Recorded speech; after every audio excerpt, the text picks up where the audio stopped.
நான் படித்த அர்த்தமுள்ள வரிகள். கடந்து போன நிமிடங்களை விலைக்கு வாங்கி அனுபவிக்கும் அளவுக்கு இந்த உலகில் யாரும் பணக்காரன் கிடையாது. அத்தியாயம் 1. அன்பரசி கம்ப்யூட்டருக்கு முன்பாய் உட்கார்ந்து wonders of the archaeology objects என்ற வெப்சைட்டை மேய்ந்து முக்கிய குறிப்புகளை எடுத்து டைரியின் ஒரு பக்கத்தில் எழுதி கொண்டிருந்த போது அவளுக்கு பக்கத்தில் இருந்த இன்டர்காம் டெலிபோன் ஒரே முறை ஒலித்துவிட்டு மௌனமானது. ரிசீவரை எடுத்து காதுக்கு ஊற்றினாள். மறுமுனையில் கன்சர்வேட்டிவ் டைரக்டர் பொய்யாமொழி பேசினார். என்னம்மா அன்பரசி, பிஸியா இருக்கியா? இல்ல சார், நாளைக்கு ஒரு டிவியில என்னோட பேட்டி ரெக்கார்டிங், அதுக்கு தேவையான விஷயங்களை வெப்சைட்ல இருந்து கலெக்ட் பண்ணிட்டு இருக்கேன். தட்ஸ் குட், நீ அந்த வேலையை பாருமா, நம்ம ஈவினிங் மீட் பண்ணலாம். நோ ப்ராப்ளம் சார், என்னோட வேலை முடிஞ்சது. Anything important sir? ஒரு 5 நிமிஷம் என்னோட ரூமுக்கு வந்துட்டு போமா. இப்ப வர சார், சொன்ன அன்பரசி கம்ப்யூட்டரை சட்டம் செய்துவிட்டு நாற்காலியில் நின்று தன்னை உறுதி கொண்டு எழுந்தாள். 4வது மாடியில் இருந்த கன்சர்வேட்டிவ் ஆபீசர் பொய்யாமொழியின் அறையை அவள் அடைந்த போது செல்போனில் அவர் யாரிடமோ சற்று சத்தமான குரலில் பேசிக் கொண்டிருந்தார். பேப்பர்ல வந்த செய்தி தானே, அந்த செய்தியில கொஞ்சம் கூட உண்மை இல்லைங்க. 10ஆம் நூற்றாண்டை சேர்ந்த பஞ்சலோக சிலைகள் மற்றும் செம்பு தாமர பட்டயங்கள் கொள்ளையடிக்கப்பட்டு விட்டதா பொருளை கிளப்பி விட்டுருக்காங்க. உண்மையில என்ன நடந்ததுன்னா, முகலாய மன்னர் காலத்துல புழக்கத்தில் இருந்த செப்பு நாணயங்கள் 2 தான் காணாம போயிருக்கு. அது உண்மையிலேயே காணாம போச்சா, இல்ல போன மாசம் பொருட்களை மாத்தி வைக்கும் போது கவனக்குறைவால ஏதாவது ஒரு பக்கம் வச்சுட்டோமான்னு சரி பார்த்துட்டு இருக்கும் வேலை இப்ப நடந்துட்டு இருக்கு. நீங்க எந்த பத்திரிகைன்னு சொன்னீங்க? ஓ, அனல் காற்றா? ஒரு செய்திய உண்மைன்னு தெரியாம பப்ளிஷ் பண்ணாதீங்க. நேர்ல வாங்க, விவரமா சொல்றேன். இந்த அருங்காட்சியகத்திலிருந்து எந்த ஒரு பொருளும் திருட்டு போக 1% கூட வாய்ப்பு இல்லை. ஏன்னா இந்த அருங்காட்சியகத்தின் முன்பக்க வாசல்லையும் பின்பக்க வாசல்லையும் 24 மணி நேரமும் போலீஸ் பாதுகாப்பு போடப்பட்டிருக்கு. இந்த பாதுகாப்பையும் மீறி யாரும் உள்ள போக முடியாது. பேசி முடித்த பொய்யாமொழி செல்போனை அணைத்து மேஜையின் ஓரத்தில் வைத்துவிட்டு அன்பரசியை ஒரு புன்னகையோடு பார்த்தார். உட்காருமா. அன்பரசி உட்கார்ந்து கொண்டே கேட்டாள். என்ன சார் பிரச்சனை? அது ஒண்ணும் இல்லம்மா, நம்ம அருங்காட்சியகத்திலிருந்து பஞ்ச உலோகங்கள் காணாம போனதா போன வாரம் ஒரு பத்திரிகையில வந்த நியூஸ் இன்னமும் புகஞ்சிட்டு இருக்கு. அது உண்மை இல்ல பொய்ன்னு இனி எத்தனை பேருக்கு தான் சொல்ல வேண்டி இருக்குமோ தெரியல. அன்பரசி சிரித்தாள். சார், பத்திரிகைக்காரங்களுக்கு தினசரி இருக்கக்கூடிய ஒரே ஒரு கவலை என்ன தெரியுமா? சொல்லுமா. ஏதாவது ஒரு செய்தி போட்டு 8 பக்கங்களே நிரப்பியாகணும். அதுக்கு நாம தானா கிடைச்சோம்? சரி சரி, நான் எதுக்காக உன்னை கூப்பிட்டுன்னா அந்த விஷயத்த பேசிடுவோம். நேற்று சாயந்தரமே உங்ககிட்ட இதை பத்தி பேசணும்னு நினைச்சேன். சொல்லுங்க சார், என்ன விஷயம்? முதல்ல இந்த லெட்டரை கொஞ்சம் பொறுமையா படிமா. சொன்ன பொய்யாமொழி மேஜையின் இழுப்பறையை திறந்து ஒரு கடிதத்தை எடுத்து கொடுத்தார். அன்பரசி ஒரு சின்ன திகைப்போடு அந்த கடிதத்தை வாங்கி படிக்க ஆரம்பித்தாள். பால் பாயிண்ட் பேனாவால் கோணல் மாணலாக எழுதப்பட்ட தமிழ் எழுத்துக்கள். மதிப்புக்குரிய அருங்காட்சியக இயக்குனர் ஐயா பொய்யாமொழி அவர்களுக்கு வணக்கம். இந்த கடிதத்தை எழுதி கொண்டிருக்கும் நான் பள்ளி இறுதி வகுப்பு வரை மட்டுமே படித்தவன். நான் யார் என்பதோ என்னுடைய பூர்வீகம் என்ன என்பதோ உங்களுக்கு தெரிய வேண்டிய அளவுக்கு முக்கியத்துவம் இல்லாத ஒன்று. விஷயம் என்ன என்பதை மட்டும் சொல்லிவிடுகிறேன். தென்காசிக்கு பக்கத்தில் உள்ள குற்றாலம் மலைப்பகுதியில் நாதமுழக்கம் என்கிற ஒரு மலை கிராமம் இருக்கிறது. அந்த கிராமம் பற்றி நீங்கள் கேள்விப்பட்டு இருக்கலாம் என்று நினைக்கிறேன். அந்த கிராமம் முன்பொரு காலத்தில் ஒரு சமஸ்தான மன்னரின் கட்டுப்பாட்டுக்குள் இருந்தது. அந்த மன்னரின் கடைசி வாரிசான ராஜசிம்மையா என்பவர் மட்டுமே இப்போது உயிரோடு இருக்கிறார். இவர் கல்யாணம் செய்து கொள்ளவில்லை. தீவிர கிருஷ்ண பக்தரான இவர் தான் வசிக்கும் பங்களாவுக்குள்ளேயே ஒரு அருங்காட்சியகத்தை வைத்து இருக்கிறார். அந்த அருங்காட்சியகத்திற்குள்ளே அவர் சேகரம் பண்ணி வச்சிருக்கிற பொருட்கள் எல்லாமே மகாபாரத காலத்துடன் சம்பந்தப்பட்டவை. அதில் அதிமுக்கியமான ஒரு அற்புதமான உன்னதமான ஒரு பொருள் பாலின் நிறம் போன்ற வெண்ணிற சங்கு. அந்த சங்கு ஸ்ரீகிருஷ்ணரின் கையில் இருந்த சங்குக்கு நிகரான ஒன்று என்று ராஜசிம்மையா பெருமையோடு சொல்லிக் கொண்டிருக்கிறார். அது ஆன்மீகம் சம்பந்தப்பட்ட ஒரு அபூர்வமான சங்கு என்பதால் அது இந்த நாட்டின் சொத்தாக கருதப்பட வேண்டும். அரசின் அருங்காட்சியகத்தில் வைக்கப்பட வேண்டும். அதற்கான நடவடிக்கைகளை எடுக்க வேண்டுமாய் ஒரு இந்திய குடிமகன் என்கின்ற உரிமையோடு உங்களை கேட்டுக்கொள்கிறேன். இப்படிக்கு அதிகமாய் படிக்காவிட்டாலும் விவரம் தெரிந்தவன். கடிதத்தை முழுமையாக படித்து முடித்த அன்பரசி ஒரு சிறிய புன்னகையோடு அதை அவரிடம் நீட்டிக்கொண்டே சொன்னாள். யாரோ விளையாட்டுக்கு லெட்டர் எழுதி போட்டு இருக்காங்கன்னு நினைக்கிற சார்? நான் அப்படி நினைக்கலமா. அப்படின்னா உண்மைன்னு நினைக்கிறீங்களா? முழுமையான உண்மையும் கிடையாது. இப்ப நீங்க என்ன சொல்ல வர்றீங்கன்னு எனக்கு புரியலையா சார்? இந்த லெட்டர் என்னோட கைக்கு கிடைச்சு இன்னைக்கு கூட ஒரு வாரமாக போகுது. லெட்டரை படிச்ச அன்னைக்கே நான் இது பத்தின என்கொயரி ஆரம்பிச்சிட்டேன். என்கொயரினா எப்படி சார்? ஒரு நிமிஷம் என்று சொன்ன பொய்யாமொழி தன் இன்டர்காம் போனின் ரிசீவரை எடுத்து மெல்லிய குரலில் பேசினார். சாரங்கன், அந்த நாத முழக்கம் பையிலை எடுத்து வா, கொஞ்சம் பேச வேண்டியிருக்கு. சொன்ன பொய்யாமொழி ரிசீவரை சாத்தி விட்டு அன்பரசியிடம் நிமிர்ந்தார். பாசில்ஸ் டிபார்ட்மெண்ட்ல இருக்கிற சங்கரனுக்கு சொந்த ஊர் தென்காசி. அதனால அவர்கிட்ட இந்த லெட்டரை கொடுத்து விசாரிக்க சொன்னேன். அவர் நிறைய விஷயங்களை கலெக்ட் பண்ணிட்டு வந்து இருக்கார். அதுல சில விஷயங்கள் ஆச்சரியமானவை. அன்பரசியின் புருவங்கள் வியப்பில் உயர்ந்தது. ஆச்சரியம்னா எப்படி சார்? அந்த லெட்டர்ல சொல்லி இருக்கப்படி அந்த ராஜசிம்மையாவோட அருங்காட்சியகத்தில் இருக்கிற பல பொருட்கள், குறிப்பா ஆபரணங்கள், அணிகலன்கள், உடைகள், ஆயுதங்கள் எல்லாமே மகாபாரத காலத்துடன் சம்பந்தப்பட்டவையாம். அதுல இன்னொரு ஹைலைட்டான விஷயம் என்ன தெரியுமா? என்ன சார்? 1008 சங்குகள். என்னது, சங்குகளா? ஆமா, போர் தொடங்குவதற்கு முன்பு சங்கை முழங்கவிடும் பழக்கம் மகாபாரத போர்ல இருந்தது. நானும் படிச்சிருக்கேன் சார். அந்த போர்ல உபயோகப்படுத்தப்பட்ட சங்குகள் தான் ராஜசிம்மையாவோட அருங்காட்சியகத்துல இருக்குதான். பஞ்ச பாண்டவர்களின் சங்குகளும் இதுல அடக்கன்னு சொல்றாங்க. இதெல்லாம் நம்புற மாதிரியே இல்லையே சார். எனக்கு லேசா நம்பிக்கை இருக்குமா? எப்படி சார்? இந்த ஊரோட பேரை கவனிச்சியா? நாத முழக்கம். பொதுவா சங்கு ஊதும் போது எழும் சத்தத்தை தான் நாதம்னு சொல்லுவாங்க. அதாவது சங்கநாதம். இன்னும் சிலர் சங்கே முழங்குன்னு சொல்லுவாங்க. இந்த ரெண்டு விஷயங்களையும் கம்பைன் பண்ணி பார்த்தா நமக்கு கிடைக்கிற ஊரோட பேரு நாத முழக்கம். அன்பரசி பிரமிப்பாய் கேட்டுக்கொண்டிருக்கும் போதே சாரங்கன் கையில் ஒரு சிவப்பு நிற ஃபைலோடு உள்ளே நுழைந்தான்.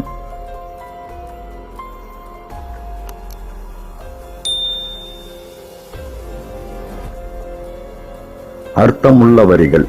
இது நிச்சயமற்ற மனித வாழ்க்கை. அடுத்த வினாடி எது வேண்டுமானாலும் நடக்கலாம்.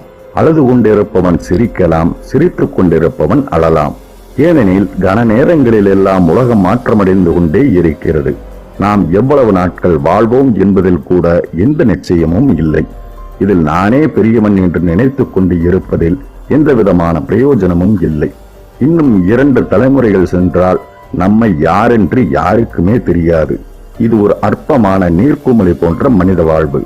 மற்றவர்களை சந்தோஷப்படுத்தி நண்பர்கள், சுற்றத்தார்கள், உறவினர்கள் என்று அனைவரிடமும் அன்பு செலுத்தி வாழ்க்கையின் உண்மை நிலையினை அனுபவிக்கும் மனிதனே வாழ்க்கையை நன்றாக வாழ்பவனாவான்.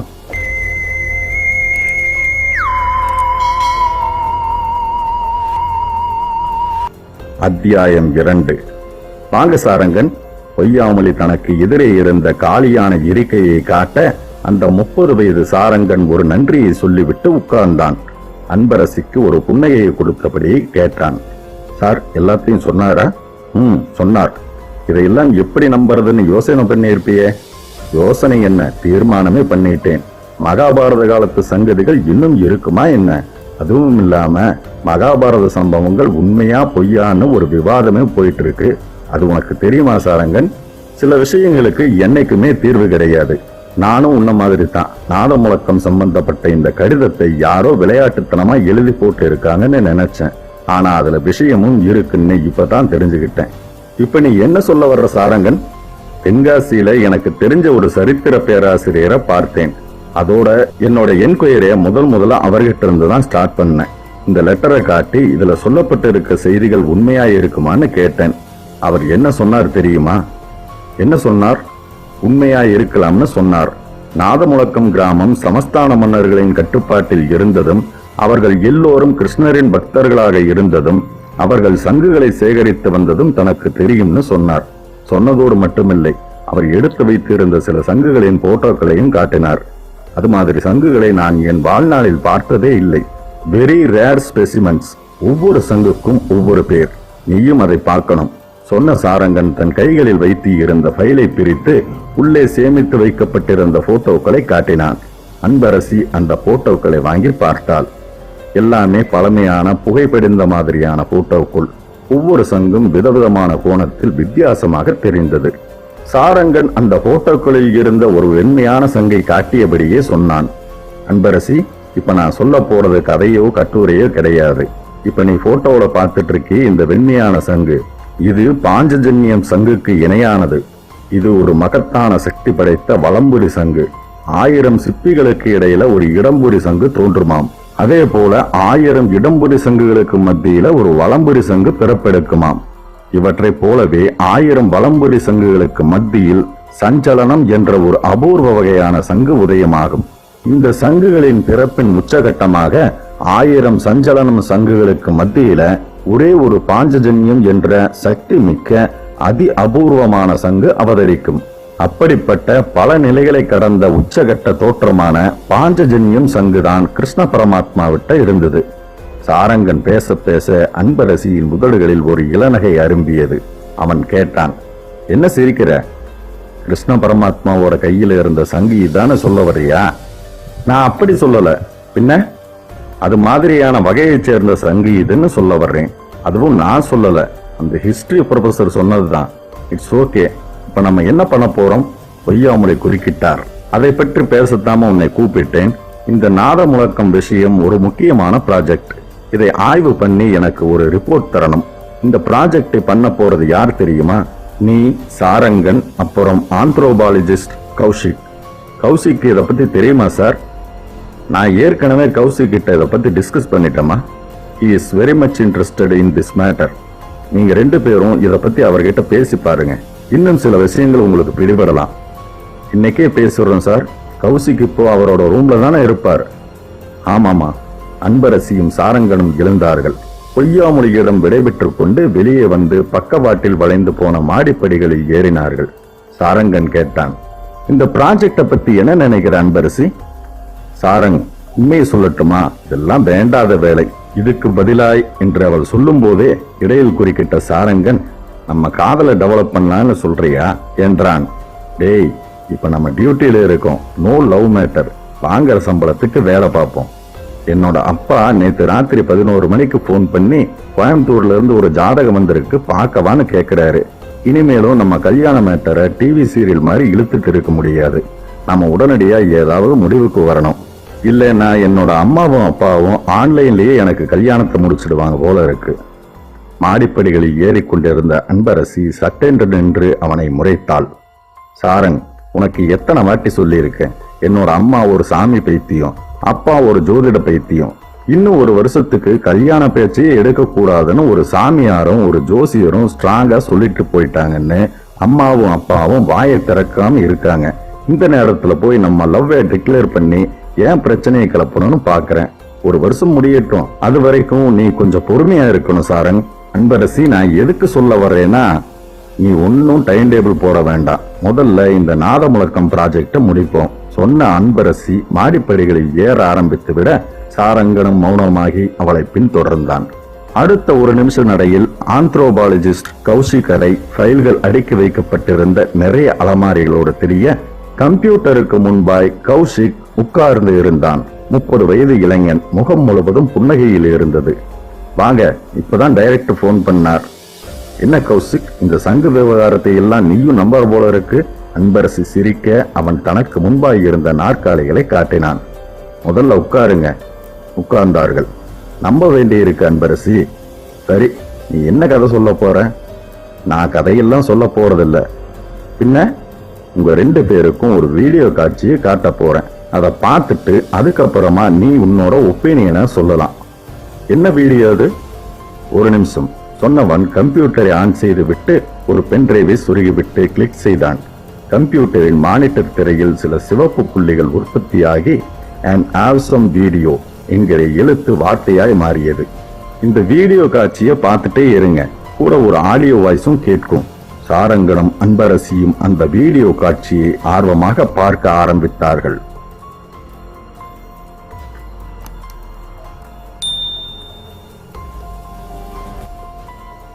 அர்த்தமுள்ள வரிகள். வாழ்க்கை என்பது கால்பந்து விளையாட்டை போன்றது.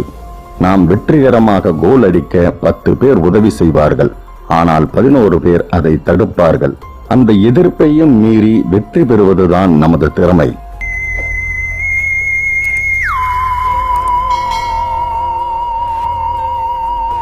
அத்தியாயம் 3.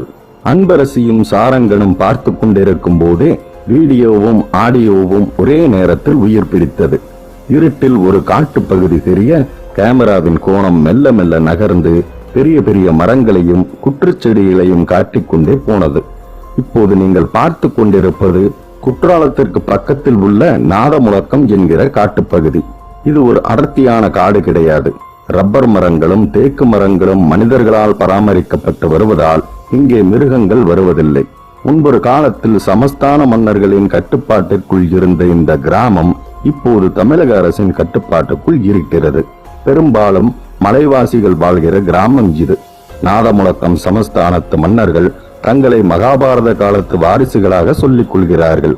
மன்னர் வம்சத்தின் கடைசி வாரிசான ராஜசிம்மையா மட்டுமே இப்போது இருக்கிறார். இப்போது நீங்கள் பார்த்து கொண்டிருப்பதுதான் அவருடைய பழமையான பங்களா. ஆடியோ கேட்டுக்கொண்டிருக்க வீடியோ அந்த பழமையான பங்களாவை க்ளோஸ்அப்பில் காட்டியது. இருட்டான பங்களாவின் முகப்பிலிருந்து அந்த உருவம் வெளிப்பட்டது. நெடிய உருவம். அந்த உருவத்தின் கைகளில் மஞ்சள் துணியால் சுற்றப்பட்ட ஏதோ ஒன்று தெரிய தெளிவாய் ஆடியோ வாய்ஸ் கேட்டது. இப்போது நீங்கள் பார்த்து கொண்டிருக்கிற நபர்தான் ராஜசிம்மையா. இவர் இந்த ராத்திரி நேரத்தில் ஏன் வருகிறார், எதற்காக வருகிறார் என்கிற கேள்வி உங்களுடைய மனதில் எழலாம். இந்த வீடியோ எடுக்கப்பட்ட நேரம் நள்ளிரவு சரியாய் 12 மணி. இன்றைக்கு நிறைந்த அமாவாசை நாள். ராஜசிம்மையா இன்றைக்கு மட்டுமல்ல, ஒவ்வொரு அமாவாசை நாளன்றைக்கும் சரியாய் நள்ளிரவு 12 மணிக்கு இப்படித்தான் வெளியே வருவார். அப்படி அவர் வருவதற்கான காரணம் என்ன என்பதை இப்போது பார்ப்போம். வீடியோ போய்கொண்டிருக்க குரல் இப்போது பின்னணியில் கேட்டது. ராஜசிம்மையா மஞ்சள் துணியால் போர்த்திக் கொண்டு வருவது வேறு ஒன்றுமில்லை. அது ஒரு அரிய வகை சங்கு. பளிர் என்ற வெண்மையோடு பால் வண்ணத்தில் இருக்கும் அந்த சங்கை மெதுவாய் அவர் வெளியே எடுத்து அதை பயபக்தியோடு பாறையின் மேல் வைப்பதை இப்போது நீங்கள் பார்த்து கொண்டிருக்கிறீர்கள். இந்த சங்கு இப்போது உங்கள் பார்வைக்கு லேசான வெண்மையோடு புலப்பட்டு கொண்டிருக்கிறது. ஆனால் 2 நிமிடம் நீங்கள் அதையே பார்த்து கொண்டிருந்தால் அதனுடைய வெண்மை நிறம் சிறிது சிறிதாக கூடிக்கொண்டு வருவதை உங்களால் உணர முடியும். ஆடியோ வாய்ஸ் நிசப்தமாக இப்போது பாறையின் மேல் வைக்கப்பட்ட சங்கு 10 வினாடிக்கு ஒரு முறை சிறிது சிறிதாக தன்னுடைய வெண்மை நிறத்தை அதிகப்படுத்திக் கொண்டே வந்தது. அன்பரசியும் சாரங்கனும் வியப்பில் உறைந்து போன முகங்களோடு உன்னிப்பாய் பார்த்தார்கள். வினாடிகள் கரைந்து நிமிடங்களாக மாற மாற அந்த பாறையின் மேல் வைக்கப்பட்டிருந்த சங்கின் வெண்மை நிறம் கூடிக்கொண்டே வந்தது.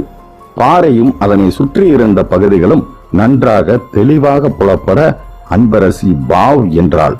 கௌசிக் புன்னகைத்தான்.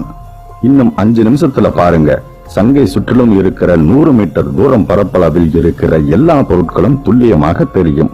கௌசிக் சொன்ன மாதிரியே அடுத்த 5வது நிமிடம் சங்கு இருந்த இடத்திலிருந்து 100 மீட்டர் சுற்றளவுக்கு பௌர்ணமி நிலவின் வெளிச்சம் போல குளுமையான ஒளி வெள்ளம் பரவி இருந்தது. அன்பிலீவபிள் என்றான் சாரங்கன். சங்குக்கு இப்படி ஒரு சக்தியா? இது சாதாரண சங்கு இல்லை. ராஜசிம்மையாகிட்ட இருக்கிற 100கணக்கான அரிய வகை சங்குகள்ல இதுவும் ஒண்ணு. இந்த சங்குக்கு பேர் என்ன தெரியுமா? நிஷ்கலங்கா. நிஷ்கலங்கான்னு சொன்னா கலங்கம் இல்லாதன்னு அர்த்தம் இல்லையா? ஆமா, இந்த சங்கோட உடம்புல எந்த ஒரு இடத்திலும் சின்ன கருப்பு புள்ளி கூட இல்லை. அதனால இதுக்கு நிஷ்கலங்கான பேரு. அதுவும் இல்லாம இன்னொரு சிறப்பம்சமும் இந்த சங்குல இருக்கு. அதை சொன்னா உங்களால நம்பவே முடியாது. இப்ப பார்த்ததே ஒரு சிறப்பம்சம் தான். இதுக்கு மேல என்ன ஒரு சிறப்பம்சம் இருக்க போகுது? பொதுவா சங்குகள் பஞ்சபூதங்களோட சக்தியை ஆகர்ஷிக்கும் தன்மை படைத்தது. ஆனா இந்த நிஷ்கலங்கா சங்குக்கு அமாவாசை இருட்டை ஆகர்ஷிக்கும் சக்தி எக்ஸ்ட்ராவா இருக்கு. தவிர அந்த அமாவாசை இருட்டு தான் இந்த சங்குக்கு உணவு. விண்ணில் சூரியனும் சந்திரனும் ஒரே ராசியில் சஞ்சரிக்கும் போதுதான் அமாவாசை நாள் வருதுங்கிற உண்மை நமக்கு தெரியும். அந்த அமாவாசை அன்னைக்கு பூமி மேல படுற இருட்டுல பல அபூர்வமான சக்திகள் இருக்கிறதா ஐதீகம். அந்த சக்திகளை ஈர்த்து கொள்ற குணம் இந்த நிஷ்கலங்கா சங்குக்கு உண்டு. அன்பரசி கண்களை விரித்தாள். இதெல்லாம் உனக்கு எப்படி தெரிஞ்சது கௌஷிக்? பைரவன் தான் சொன்னாரு. பைரவனா? அவர் யாரு? தென்காசியில இருக்கார். 5 எலிமெண்ட் பவுண்டேஷன் என்கிற ஒரு அமைப்பை உருவாக்கி அதை பத்தின விழிப்புணர்வை மக்களுக்கு ஏற்படுத்திட்டு இருக்கார். இந்த நிஷ்கலங்கா சங்கு சம்பந்தப்பட்ட வீடியோவை எடுத்து எனக்கு அனுப்புனது அவர்தான். வீடியோ பார்க்கும்போது நீங்க கேட்ட ஆடியோ வாய்ஸ் அவரோடது தான். அது என்ன 5 எலிமெண்ட் பவுண்டேஷன்? அன்பரசி கேட்டாள். தமிழில் சொல்லணும்னா பஞ்சபூத தத்துவம். பைரவன் என்னோட கல்லூரி கால நண்பர். உடல் மனம் இரண்டுக்கும் உள்ள தொடர்பையும் அது சம்பந்தமா மனிதர்களுக்கு ஏற்படக்கூடிய பிரச்சனைகள் உடல் ரீதியா இருந்தாலும் சரி, மன ரீதியா இருந்தாலும் சரி, அவைகளை எல்லாம் குணப்படுத்தக்கூடிய வழிமுறைகளை ஆராய்வதற்காகவே ஏற்படுத்தப்பட்ட அமைப்பு அது. நம்ம டைரக்டர் பொய்யாமொழி சார் நாதமுழக்கம் கிராமத்தை பத்தி சொன்ன போது எனக்கு என்னோட ஃப்ரெண்ட் தென்காசியில இருக்கிற வைரவனோட ஞாபகம் தான் வந்தது.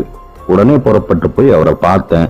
ராஜசிம்மையாவை பத்தியும் அவர்கிட்ட இருக்கிற அரிய வகை சங்குகளை பத்தியும் விசாரிச்சேன். அவர் சொன்ன தகவல்கள் எனக்கு பிரமிப்பாய் இருந்தது. என்ன தகவல்கள்? அவர் 2 தடவை ராஜசிம்மையாவை சந்திச்சு பேசியிருக்காரு. அதுக்கப்புறம் ராஜசிம்மையாவுக்கே தெரியாம அவரை கண்காணிச்சு ஒரு ராத்திரி நேர அமாவாசை இன்னைக்கு அவருக்கு தெரியாம வீடியோவை எடுத்து இருக்கார். இவ்வளவு ஆதாரம் கைவசம் இருக்கும்போது நம்ம 3 பேருமே ராஜசிம்மையாவை நேர்லயே சந்திச்சு பேசி ப்ராஜெக்ட முடிச்சிடலாமே. அதைத்தான் நானும் சொல்ல வர்றேன். நாம எப்ப தென்காசி கிளம்பலாம்? இதுல நாள் என்ன, கிழமை என்ன? நாளைக்கே புறப்பட வேண்டியதுதான். அப்படின்னா நான் என்னோட ஃப்ரெண்ட் பைரவன் கிட்ட பேசிடுவா? பேசு. அவர் என்னைக்கு வர சொல்றாரோ அன்னைக்கு கிளம்பிடுவோம். கௌசிக் தன் செல்போனை எடுத்து தென்காசியில் இருக்கும் பைரவனோடு தொடர்பு கொண்டான். ஸ்பீக்கரை ஆன் செய்து விட்டு பேசினான். பைரவன், நீ இப்போ ஃப்ரீயாவா இருக்க? ஒரு 5 நிமிஷம் பேசலாமா? தாராளமா பேசலாம். என்ன விஷயம் சொல்லு. எங்க மியூசியம் டைரக்டர் பொய்யாமொழி நாதமுழக்கம் ப்ராஜெக்ட் பண்ண சொல்லி அப்ரூவல் கொடுத்துட்டார். இனி ப்ராஜெக்டை ஆரம்பிக்க வேண்டியதுதான் பாக்கி. நானும் என்னோட கலீக்ஸ் அன்பரசியும் சாரங்கனும் நாளைக்கே புறப்பட்டு வரலாம்னு நினைக்கிறோம். நீ என்ன சொல்ற? மறுமுனையில் மௌனம். என்னடா பேச்சையே காணோம்? அது வந்து போயின்னு பேச்செழுக்கிற. என்னாச்சு உனக்கு? அது வந்து கௌசிக். சொல்லு வைரவன். இந்த ப்ராஜெக்ட் வேண்டாம்னு டைரக்டர் கிட்ட சொல்லிடு. ஏண்டா? அந்த சங்க விவகாரத்துல ஏதோ விபரீதமா இருக்கிறதா என்னோட மனசுக்கு படுது. விபரீதமா? என்ன விபரீதம்? ராஜசிம்மையாவுக்கு தெரியாம அவர் நான் கண்காணிச்சதும், அவருக்கு தெரியாம ஒரு அமாவாசை ராத்திரி இன்னைக்கு அந்த நிஷ்கலங்கா சங்க நான் வீடியோ எடுத்ததும் தெய்வ குற்றம்னு நான் நினைக்கிறேன். தெய்வ குற்றமா? ஆமா, உங்ககிட்ட சொல்லக்கூடாதுன்னு நினைச்சிட்டு இருந்தேன். இப்ப சொல்ல வேண்டியதாயிருச்சு. முதல்ல விஷயம் என்னன்னு சொல்லு. போன வருஷம் வரைக்கும் நல்லா இருந்த என்னோட குடும்பத்துல இப்போ ஏகப்பட்ட பிரச்சனைகள். அப்பா நடத்திட்டு வந்த பிசினஸ்ல திடீர்னு நஷ்டம். பார்ட்னர் ஏமாத்திட்டு தலைமறைவாயிட்டான். அம்மாவுக்கு பேரலாட்டிக் அட்டாக். அம்மா படுக்கையில விழுந்ததுமே அது சம்பந்தமான ட்ரீட்மெண்ட்டுக்கு பணம் கரைய என்னோட மனைவிக்கு என் மேல கோபம். என்னைக்குமே எதிர்த்து பேசாத என் மனைவி எதிர்த்து பேசுறா. 2 நாளைக்கு முன்னாடி கோபத்தை பொறுத்துக்க முடியாம அவளை அடிச்சிட்டேன்.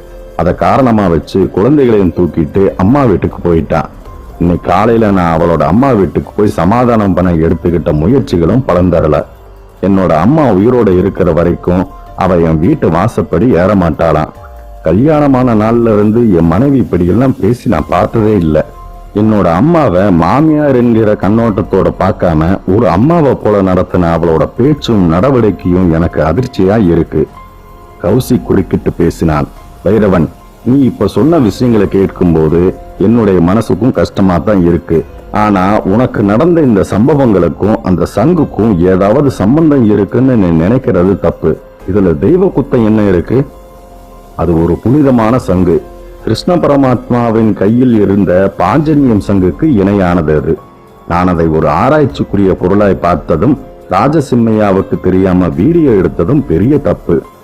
பைரவன், நீ படிச்சவன், இப்படி எல்லாம் பேசுறது ரொம்பவும் பாமரத்தனமா இருக்கு. நான் காரணம் இல்லாம எதையும் சொல்ல மாட்டேன் கௌஷிக்.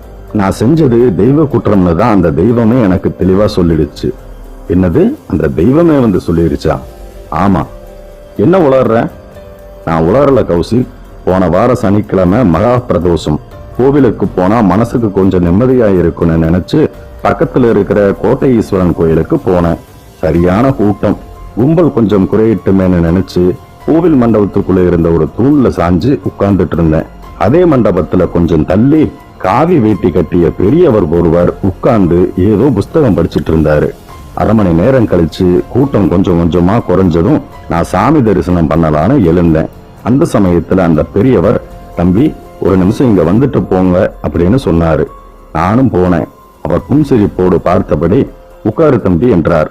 உட்கார்ந்தேன். அவர் உடனே பேச ஆரம்பிச்சாரு. உன்னோட முகத்துல ஒரு ஆழமான கவலை தெரியுது. உன்னையும் மறந்து நீ புலம்புனதை நான் பார்த்துக்கிட்டு தான் இருந்தேன். உனக்கு என்ன பிரச்சனை? என்கிட்ட சொல்லு. எல்லா பிரச்சனைகளுக்கும் ஒரு தீர்வு இருக்குன்னு சொன்னாரு.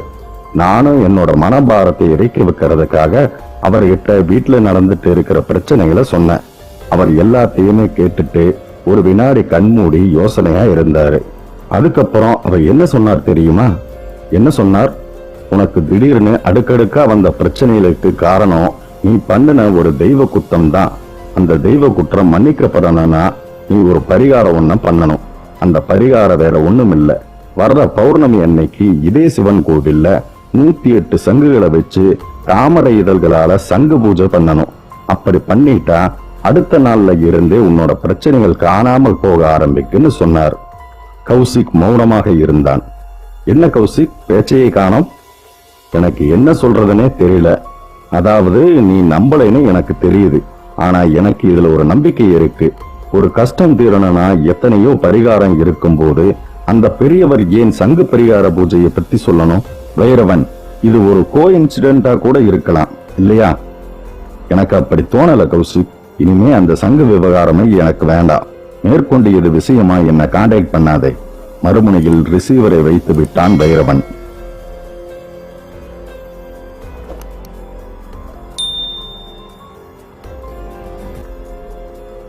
நான் படித்த அர்த்தமுள்ள வரிகள். கிளி ஜோதிடம் பற்றி. கிளியை வைத்து சம்பாதிப்பவனுக்குத்தான் தெரியும் அவனுடைய மூலதனம் கிளி அல்ல, மக்களின் மூடத்தனம்தான் என்று.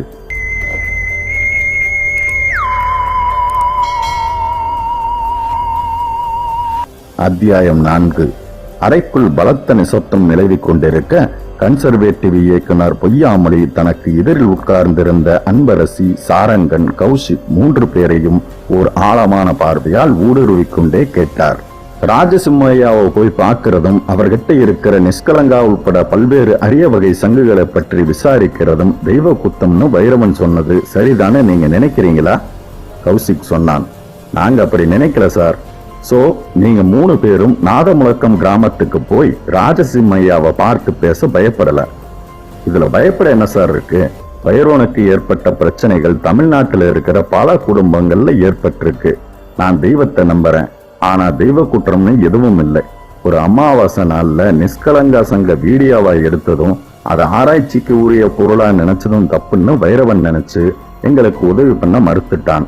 அவன் உதவி பண்ண மறுத்ததால நம்ம ப்ராஜெக்ட நம்ம டிராப் பண்ண போறதில்ல. நாளை கழிச்சு மறுநாள் அமாவாசை.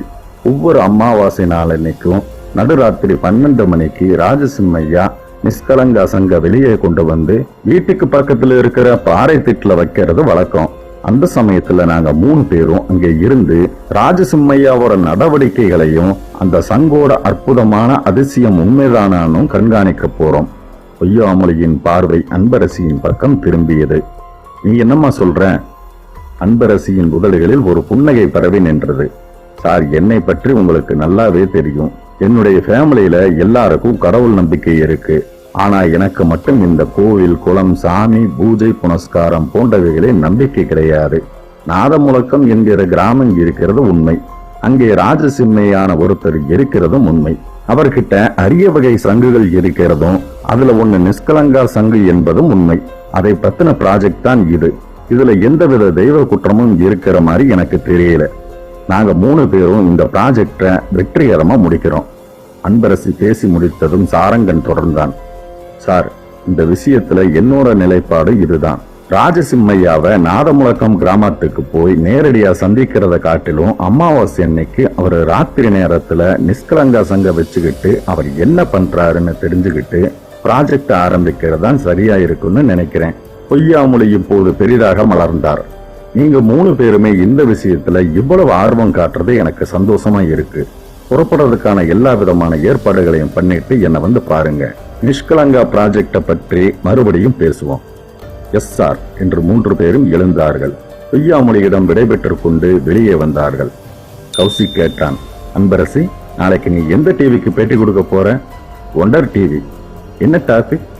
Volt is always gold. நம்ம டிபார்ட்மெண்ட்டுக்கு ஏற்ற மாதிரி சூப்பர் டைட்டில். டாபிக் நீ கொடுத்தியா இல்ல டிவி பீப்புள் கொடுத்தாங்களா? நான் தான் கொடுத்தேன். இது மாதிரி எல்லாம் உனக்கு எப்படி தோணுது? எல்லோருக்கும் தெரிஞ்ச விஷயம் தானே. ஆயிரக்கணக்கான வருஷங்களுக்கு முன்னால கட்டப்பட்ட கோவில்களுக்கு இருக்கக்கூடிய மதிப்பும் மரியாதையும் இன்னைக்கு கோடிக்கணக்கான ரூபாய்களை செலவழிச்சு கோவில்களை கட்டினாலும் அந்த மதிப்பு மரியாதையும் இருக்காது. அதே மாதிரிதான் பழைய தங்கம், பழைய பட்டுப்புடவை, பழைய சினிமா படங்கள், பழைய திரைப்பட பாடல்கள், பாட்டி மற்றும் அம்மாவோட கை சமையல், இப்படி சொல்லிட்டே போகலாம். பேட்டி என்னைக்கு டெலிகாஸ்ட் ஆகுது தெரியல. நாளைக்கு ரெக்கார்டிங், அதுக்கு அடுத்த 2 நாள்ல டெலிகாஸ்ட் இருக்கும்னு நினைக்கிறேன். அன்பரசி சொல்லிக் கொண்டிருக்கும் போதே கௌசிக்கின் செல்போன் அவனுடைய சட்டை பைக்குள் இருந்து முணுமுணுத்தது. எடுத்து அழைப்பது யார் என்று பார்த்தான். செல்போனின் டிஸ்பிளேயில் அவனுடைய அம்மாவின் போட்டோ. போன்ல அம்மா, நீ பேசிட்டு வா, நாங்க கேண்டீன்ல உனக்காக வெயிட் பண்றோம். மத்தியான லஞ்ச் இன்னைக்கு கேண்டீன்ல தான். சாரங்கன் சொல்லிவிட்டு அன்பரசியோடு நடக்க ஆரம்பித்து விட கௌசிக் ஜன்னல் ஓரமாக போய் நின்று செல்போனை காதுக்கு ஒற்றினான். அம்மா, என்ன கௌசிக், சாப்பிட்டியா?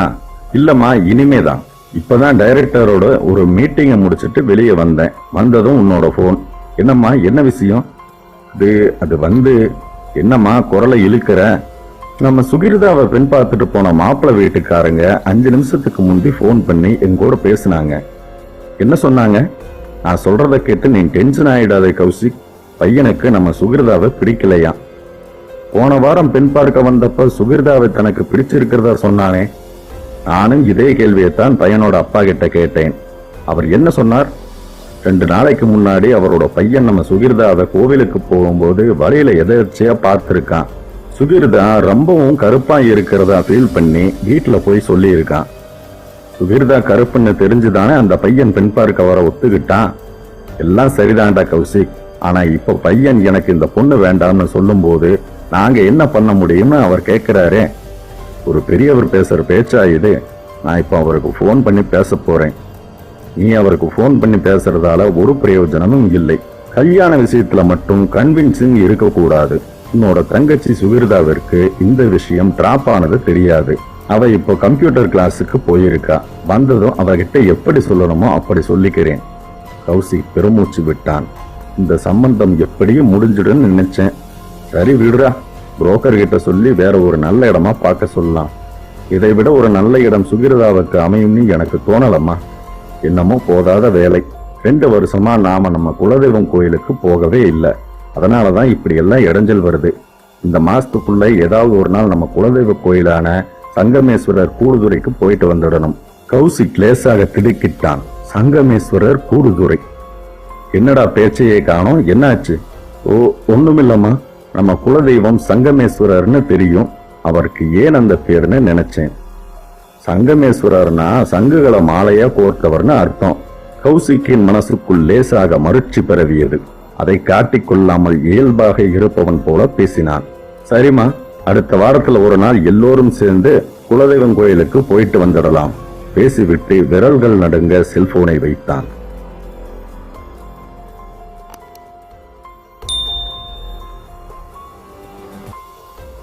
அர்த்தமுள்ள வரிகள். பணக்காரனை பார்த்து நீ பொறாமைப்படுவதால் அவன் மகிழ்ச்சியாக வாழ்வது போல் உனக்கு தோன்றுகிறது. அடுத்தவர்களின் வாழ்க்கையை பார்க்காதீர்கள். நாம் எப்படி வாழ வேண்டும் என்று பாருங்கள். நாம் வாழும் வாழ்க்கையில் உண்மையும் நேர்மையும் இருந்தாலே போதும். மேன்மை தானாகவே வந்து சேரும்.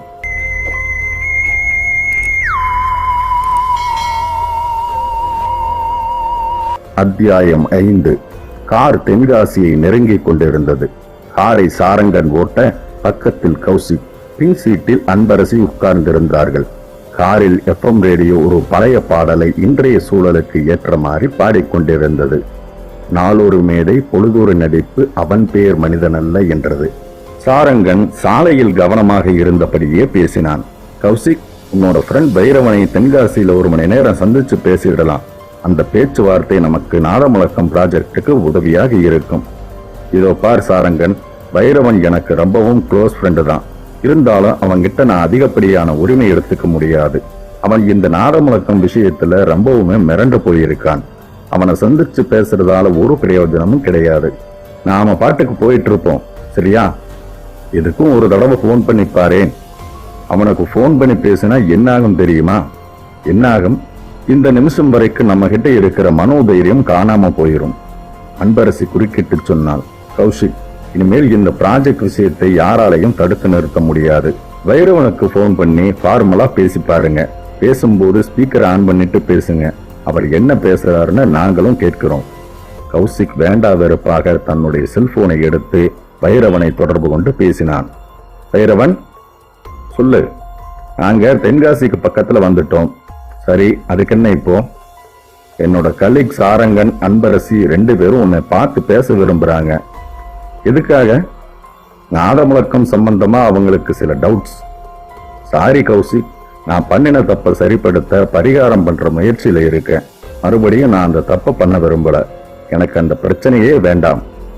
நான் இப்ப என்ன சொல்ல வர்றேன்னா, நீ எதையும் சொல்லாத, நான் சொல்றத மட்டும் கேளு. அதுவும் உங்க 3 பேரோட நல்லதுக்காக சொல்றேன். சரி, சொல்லு. தென்காசி வந்துட்டீங்க. மேற்கொண்டு பயணத்தை தொடராம விஸ்வநாதர் கோயிலுக்கு போயிட்டு அப்படியே ரிட்டர்ன் ஆயிடுங்க. நிஷ்கலங்கா சங்க ஆராய்ச்சி பண்ற வேலையெல்லாம் வேண்டாம். அப்படியெல்லாம் நாங்க திரும்ப போக முடியாது பைரவன். ஏன்னா இது எங்க 3 பேரோட சொந்த வேலை கிடையாது. அரசாங்கம் எங்களுக்கு கொடுத்திருக்கிற ப்ராஜெக்ட் வேலை. இந்த ப்ராஜெக்டுக்கு உன்னோட முழு ஒத்துழைப்பு கிடைக்கும்னு நினைச்சோம். ஆனா நீ பயந்து போய் பின்வாங்கிட்டேன். உன்னோட வாழ்க்கையில எதேச்சையா நடந்த சம்பவங்களுக்கும் நிஷ்கலங்கா சங்குக்கும் முடிச்சு போட்டு மூட நம்பிக்கைகளுக்கும் உனக்கு இருந்த உறவை வெளிப்படுத்திட்ட. உனக்கு ஒரு விஷயம் சொன்னா ஆச்சரியமா இருக்கும். என்ன? நேற்று மத்தியானம் நிஷ்கலங்கா சங்கு ப்ராஜெக்ட் விஷயமாக நாங்க 3 பேரும் டைரக்டர் பொய்யாமலை கிட்ட பேசிட்டு வெளியே வந்ததும் எனக்கு வீட்டுல இருந்து போன் வந்தது. பேசுனது என்னோட அம்மா. விஷயம் என்ன தெரியுமா? சொல்லு. என்னோட சிஸ்டர் சுகிர்தாவை பெண் பார்த்துட்டு போன மாப்பிள்ளை அன்னைக்கு நல்லா இருக்குன்னு சொல்லிட்டு நேத்துக்கு நல்லா இல்லைன்னு சொல்லிட்டாராம். பாத்தியா? என்ன பாத்தியா? இது ஒரு சாதாரண நிகழ்வு தான். நான் நிஷ்கலங்காவோட இதை முடிச்சு போடல. உனக்கு இருக்கிற தைரியம் எனக்கு கிடையாது கௌசிக். சரி, நாங்க 3 பேரும் இப்போ உன்னை பார்க்க வரதா வேண்டாமா? வேண்டாம். இனி இது சம்பந்தமா எனக்கு போனும் பண்ண வேண்டாம். It's okay. இதுவரைக்கும் நீ பண்ண உதவிக்கு நன்றி. நிஷ்கலங்கா சங்கு ப்ராஜெக்டை வெற்றிகரமா முடிச்சிட்டு அதுக்கப்புறம் உனக்கு போன் பண்றேன் சொன்ன கௌசிக் செல்போனை அணைத்து விட்டு பெருமூச்சொன்றை வெளியேற்றினான். என்ன சொன்னான்னு பாத்தீங்களா? அரண்டு போயிருக்கான். சாரங்கன் காரை ஓட்டி கொண்டே சொல்லி சிரிக்க பின்சேட்டில் உட்கார்ந்திருந்த அன்பரசி இறுகி போன குரலில் சொன்னான். பைரவனோட பயத்தை நாம அலட்சியம் பண்ண முடியாது போல இருக்கு. அன்பரசி, நீ என்ன சொல்ற? கௌசிக், நீ பைரவனோட போன்ல பேசிட்டு இருக்கும் போதுதான் நம்ம டிபார்ட்மெண்ட் டெபுட்டி டைரக்டர் சூரிய நாராயணன் என்னோட செல்போனுக்கு ஒரு SMS கொடுத்திருக்கார். என்னன்னு நீங்களே பாருங்க. கௌசிக் அன்பரசி நீட்டிய செல்போனை வாங்கி பார்த்தான். டிஸ்பிளேயில் 4-5 வரி ஆங்கிலத்தில் தெரிய கௌசிக் படித்தான். தமிழாக்கம் மனதுக்குள் ஓடியது. நமது டைரக்டர் பொய்யாமலைக்கு உடல் நலம் சரியில்லை. திடீர் மாரடைப்பு. மலர் ஹாஸ்பிட்டலில் ICUவில் அனுமதிக்கப்பட்டுள்ளார். தீவிர சிகிச்சை அளிக்கப்பட்டு வருகிறது. இப்போது நான் ஹாஸ்பிட்டலில் இருக்கிறேன். 1 மணி நேரம் கழித்து நானே உங்களை தொடர்பு கொள்கிறேன். உங்கள் பயணத்தை தொடர்வதா வேண்டாமா என்பது பற்றி அப்போது சொல்கிறேன். கௌசிக் வாய்விட்டு சத்தமாக SMS செய்தியை படித்ததும் காரை ஓட்டி கொண்டு இருந்த சாரங்கன் காரின் வேகத்தை குறைத்து சாலையோரமாக நிறுத்தினான். நான் படித்த அர்த்தமுள்ள வரிகள். எப்போதும் எந்த நேரத்திலும் யாரையும் குறைத்து மதிப்பிடாதே. ஏனென்றால் ஒரு கரிக்கட்டையை வைரக்கல்லாக மாற்ற காலத்தால் முடியும்.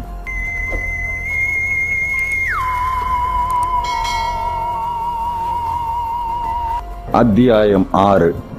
என்ன சாரங், காரை நிறுத்திட்டேன்? அன்பரசி அளப்பரிய வியப்போடு கேட்க சாரங்கன் லேசாக வியர்த்து போன முகத்தோடு சொன்னான். கொஞ்சம் யோசிப்போம். யோசிக்கிறதா? எதை பத்தி? தொடர்ந்து பயணம் பண்றதா வேண்டாமான்னு. நம்ம டைரக்டர் பொய்யாமலைக்கு ஹார்ட் அட்டாக் வந்ததை பார்த்து பயந்துட்டியா? பயமில்லை. நம்ம இந்த நாதமுழக்கம் ப்ராஜெக்டை ஆரம்பிச்ச நாள்ல இருந்தே வேண்டாத நிகழ்வுகள். யாராவது ஒருத்தருக்கு நடந்திருந்தா அதை தற்செயல்னு சொல்லலாம். ஆனா இந்த விவகாரத்துல சம்பந்தப்பட்ட எல்லோருக்குமே வருதே. பைரவனுக்கு பிரச்சனைகள். கௌசிக்கோட ஃபேமிலியை எடுத்துக்கிட்டா சிஸ்டர் சுகிர்தாவோட கல்யாணம் நின்று போன பிரச்சனை. இப்போ டைரக்டர் பொய்யாமலைக்கு ஹார்ட் அட்டாக், ஹாஸ்பிட்டலில் அட்மிட். இது எல்லாமே தற்செயல்னு சொல்ல வர்றியா? நிச்சயமா எல்லாமே தற்செயல் தான். கௌசிக்கோட சிஸ்டர் சுகிர்தா மாநேரத்துக்கு கீழே குறைவான நிறம். பெண் பார்க்க வந்த அன்னைக்கு மேக்கப் தூக்கலா இருந்ததால மாப்பிள்ளை பையன் ஓகே சொல்லிட்டான். அதுக்கப்புறம் அவன் சுகிர்தாவை மேக்கப் இல்லாம வெளியே பார்த்த போது அவனுக்கு பிடிக்காம போயிருக்கலாம். சுகிர்தா அழகான லட்சணமான பெண் தான். இருந்தாலும் நிறம் காரணமாக நடக்க வேண்டிய கல்யாணம் டிராப் ஆகியிருக்கலாம். என்னை கேட்டா இந்த டிராப் ஒரு வகையில நல்லதுதான். கௌசிக்கோட சிஸ்டர் சுகிர்தாவுக்கு இதை விட நல்ல சம்பந்தம் அமையலாம். டைரக்டர் பொய்யாமொழி விஷயத்திலும் இது ஒரு தற்செயலான விஷயம்தான். டைரக்டர் ஏற்கனவே ஹார்ட் பேஷண்ட், போன வாரமே கம்ப்ளீட் பாடி செக்கப்புக்கு போக வேண்டியவர், போகலை. அதனால அட்டாக் வந்து இருக்கலாம். இப்படி எல்லா நிகழ்வுகளுமே கோஇன்சிடென்ஸ் தான். நீ என்னதான் சொன்னாலும் சாரங்கன் குரலை இழுக்க கௌசிக் இடைமறித்து கையமர்த்தினான். வேண்டாம் சாரங், இந்த விஷயத்தை பெருசுபடுத்தாதே. அன்பரசி சொல்றதுதான் சரி. நடந்த எல்லா நிகழ்வுகளும் காக்கை உட்கார பனம்பழம் விழுந்த கதைதான். மனசை போட்டு குழப்பிக்க வேண்டாம். நாம பயணத்தை கண்டினியூ பண்ணலாம். நாதமுழக்கம் நிஷ்கலங்கா சங்கு ப்ராஜெக்டை வெற்றிகரமாக முடிப்போம். கௌசிக் சொல்லிக் கொண்டிருக்கும் போதே அன்பரசியின் செல்போன் ரிங்டோனை வெளியிட்டது. அவள் எடுத்து பார்த்து விட்டு சொன்னாள், டெபுட்டி டைரக்டர் சூரியநாராயணன் லைன்ல வர்றார். ஸ்பீக்கர் ஆன் பண்ணிட்டு பேசு. அன்பரசி ஸ்பீக்கரை ஆன் செய்து விட்டு பேசினாள். சார், நான் அன்பரசி. என்னம்மா மெசேஜ் பார்த்தியா? பார்த்தேன் சார். நானும் சாரங் கௌசிக் 3 பேரும் காரை ரோட்டோரமாக நிறுத்திட்டு அதை பற்றி தான் பேசிட்டு இருக்கோம். டைரக்டரோட ஹெல்த் கண்டிஷன் இப்போ எப்படி இருக்கு சார்? டாக்டர்கிட்ட பேசிட்டு இப்போதாம்மா வெளியே வர்றேன். டாக்டர் என்ன சொல்கிறார் சார்? ஹார்ட் வால்வில் ஏதோ பிரச்சனை இருக்குன்னு சொல்கிறார். இம்மீடியட்லி நீட்ஸ் ஆன் ஆப்ரேஷன்னு சொல்கிறார். உயிருக்கு எந்த ஆபத்தும் இல்லையே. ஆப்ரேஷன் உடனடியாக பண்ணிட்டா எந்த பிரச்சனையும் இல்லை. என்னைக்கு ஆப்ரேஷன்? நாளைக்கு காலையில் 6 மணிக்கு. கவலைப்படியும்படியா ஒன்றும் இல்லையே சார். நோ நோ நோ, நீங்கள் ப்ராஜெக்டை கண்டினியூ பண்ணுங்க. எந்த காரணத்தை முன்னிட்டும் அதை ட்ராப் பண்ண வேண்டாம். Okay sir. தென்காசி ரீச் ஆகிட்டீங்களா? இன்னும் 10 நிமிஷத்தில் ரீச் ஆகிடுவோம். குற்றாலம் போய் சேர்றதுக்குள்ளே இருட்டுடுன்னு நினைக்கிறேன். நாங்கள் தங்க போகிற கெஸ்ட் ஹவுஸ் குற்றாலம் காட்டுப்பகுதியிலிருந்து எத்தனை கிலோமீட்டர் தூரத்தில் இருக்குது சார்? 8 கிலோமீட்டர் தூரத்தில் பிரவுன்வுட் ஃபாரஸ்ட் வரும். அங்கே இருந்து உள்ளே 1 கிலோமீட்டர் தூரம் போனாலே ரெய்னி டேஸ் என்கிற பேரில் கெஸ்ட் ஹவுஸ் உங்கள் பார்வைக்கு கிடைக்கும். Comfortable guest house. நீங்கள் 3 பேரும் அங்கே ஸ்டே பண்ணிவிட்டு ப்ராஜெக்டை முடிச்சுட்டு வரலாம். நீங்கள் தங்க போகிற கெஸ்ட் ஹவுஸில் இருந்து சரியாக 2 கிலோமீட்டர் தூரத்தில் தான் நாதமுழக்கம் கிராமம் இருக்குது. தெரியும் சார். அப்புறம் இன்னொரு விஷயம். என்ன சார்? அந்த ரெய்னி டேஸ் கெஸ்ட் ஹவுஸில் செந்தட்டி மீனாட்சின்னு ஹஸ்பண்ட் ஒய்ஃப் இருப்பாங்க. அந்த கெஸ்ட் ஹவுஸை மெயின்டைன் பண்ணுறதே அவங்க 2 பேரும் தான். உங்களுக்கு 3 வேளையும் சமைச்சு போட போகிறது அந்த மீனாட்சி தான். இதையெல்லாம் டைரக்டர் முன்னாடியே என்கிட்ட சொல்லியிருக்காரு சார். அது எனக்கு தெரியும். ஆனால் அவர் சொல்லாத ஒரு விஷயம் இருக்குது. என்ன சார்? 2 வருஷத்துக்கு முந்தி பிரவுன்வுட் ஃபாரஸ்ட்டை பற்றி ஒரு ஆர்டிக்கிள் எழுதுறதுக்காக அந்த ரெய்னி டேஸ் கெஸ்ட் ஹவுஸில் ஒரு 5 நாள் ஸ்டே பண்ணியிருந்தேன். அந்த சமயத்தில் எனக்கு ஒரு உண்மை தெரிஞ்சுது. உண்மையா? மீனாட்சியோட புருஷன் செந்தட்டிக்கு தூக்கத்தில் நடக்கிற வியாதி இருக்குது. அதாவது ஸ்லீப் வாக்கிங் டிசீஸ். ராத்திரி நேரத்தில் அவன் பாட்டுக்கு கெஸ்ட் ஹவுஸை சுற்றி நடந்துட்டு இருப்பான். அந்த சமயத்தில் நீங்கள் யாரும் அவன் கூட பேச்சு கொடுத்துட்டு இருக்க வேண்டாம். அவனை எப்படி ஹேண்டில் பண்ணணும்னு அவனோட ஒய்ஃப் மீனாட்சிக்கு தெரியும். அன்பரசி மெல்ல சிரித்தாள். செந்தட்டி தூக்கத்தில் நடந்தா என்ன, ஓடுனா என்ன, எங்கள் வேலையை நாங்கள் பார்க்குறோம் சார். கௌசிக் குறுக்கிட்டு கேட்டான். மீனாட்சியோட சமையல் எப்படி இருக்கும் சார்? ஓகேவா? Double okay. நான்வெஜ் சாப்பிட பிரியப்பட்டா செந்தட்டிக்கிட்ட சொல்லுங்க. அவன் காட்டுக்கோழியும் முயலும் பிடிச்சிட்டு வருவான். மீனாட்சி பிரமாதமாக சமைப்பான். இந்த ப்ராஜெக்ட் ட்ரிப்பை ஒரு பிக்னிக் மாதிரி என்ஜாய் பண்ணுங்க. எந்த டென்ஷனும் வேண்டாம். டைரக்டரை நான் பார்த்துக்கிறேன். நீங்கள் ப்ராஜெக்டை முடிச்சுட்டு வரும்போது அவர் வீட்டில் உட்காந்து டிவி பார்த்துட்டு இருப்பார். Wish you all the best. Thank you sir. மறுமுனையில் தன் செல்போனை சூரியநாராயணன் அணைத்தார். காருக்குள் ஒரு சில வினாடிகள் வேண்டாத நிசப்தம் நிலவ அதை கலைத்தான் கௌசிக். என்ன சாரங், புறப்படலாமா? இப்போ புறப்பட்டா தான் இருட்டுறதுக்கு முன்னாடி நம்ம காட்டுப்பகுதியில் இருக்கிற ரெய்னி டேஸ் கெஸ்ட் ஹவுஸுக்கு போய் சேர முடியும். சாரங்கன் காரை மெதுவாக நகர்த்தி சாலை மையத்துக்கு வந்து வேகம் பிடித்தான். நான் படித்த அர்த்தமுள்ள வார்த்தைகள். பெண்கள் நினைத்தால் அனைத்து முதியோர் இல்லங்களையும் நிரந்தரமாக மூடிவிட முடியும். தன் புகுந்த வீட்டினை பிறந்த வீடாக நினைத்தாள். அத்தியாயம் 7. 30 நிமிட பயணத்திற்கு பிறகு தென்காசியை தொட்டு குற்றாலத்தை உரசிய கார் அதன் காட்டுப்பகுதிக்குள் தெரிந்த ஒழுங்கில்லாத பாதைக்குள் நுழைந்த போது சூரியன் சூடு குறைந்து மேற்கு திசையில் ஒரு ஆரஞ்சு பழமாக மாறியிருந்தான். உள்ளே சிறிது தூரம் போனதுமே வனத்துறைக்கு சொந்தமான ஒரு சிறிய கட்டிடமும் சாலையை மறித்த மூங்கில் கம்புகளான தடுப்பும் தெரிந்தது. கூண்டுக்குள் உட்கார்ந்திருந்த அந்த செக்யூரிட்டி நபர் காரை பார்த்ததும் பக்கத்தில் வந்தார். டிரைவிங் சீட்டில் இருந்த சாரங்கனிடம் குனிந்தார். Archaeology டிபார்ட்மெண்ட்டா sir? ஆமாம். எங்களுக்கு காலையிலேயே தகவல் வந்தது. மொத்தம் 3 பேர் தானே சார்? ஆமாம். நல்ல வெளிச்ச நேரத்திலே வந்திருக்கலாமே சார். கொஞ்சம் லேட் ஆயிடுச்சு. இந்த நேரத்தில் உள்ளே போகிறதால எந்த ஒரு பிரச்சனையும் இல்லையே. பிரச்சனை ஒன்றும் இல்லை சார். இருந்தாலும் இது ஒரு ஃபாரஸ்ட் ஏரியா. இன்னும் ஒரு 20 நிமிஷத்துக்குள்ளே கும்மிருட்டாயிரும். அதனால தான் சொன்னேன். பிரவுன்வுட் ஃபாரஸ்ட் வரைக்கும் மண் ரோடு ஓரளவுக்கு தான் இருக்கும். அதுக்கப்புறம் ரோடே தெரியாத அளவுக்கு கூபா புல் முளைச்சிருக்கும். எங்கள் பயணமே பிரவுன்வுட் ஃபாரஸ்ட் வரைக்கும் தான் சார். அப்படியா? அந்த ஏரியாவில் 3 கெஸ்ட் ஹவுஸ் இருக்கு. அந்த 3ல் நீங்கள் எந்த கெஸ்ட் ஹவுஸில் தங்க போகிறீங்க சார்? Rainy days. எத்தனை நாள் சார்? எப்படியும் 3 நாள் இருப்போம். சரி, புறப்படுங்க சார். ஏதாவது உதவி தேவைப்பட்டால் இந்த செக்யூரிட்டி செல் நம்பருக்கு ஃபோன் பண்ணுங்க. சொன்ன அந்த நபர் சட்டை பாக்கெட்டில் வைத்து இருந்த விசிட்டிங் கார்டு போல் இருந்த ஒரு அட்டையை எடுத்து கொடுத்தார். சாரங்கன் வாங்கி பார்த்தான். S Nanjundan, forest ranger, second grade, security wing force, Kutralam. நஞ்சுண்டன்கிறது நீங்கள் தானே சார்?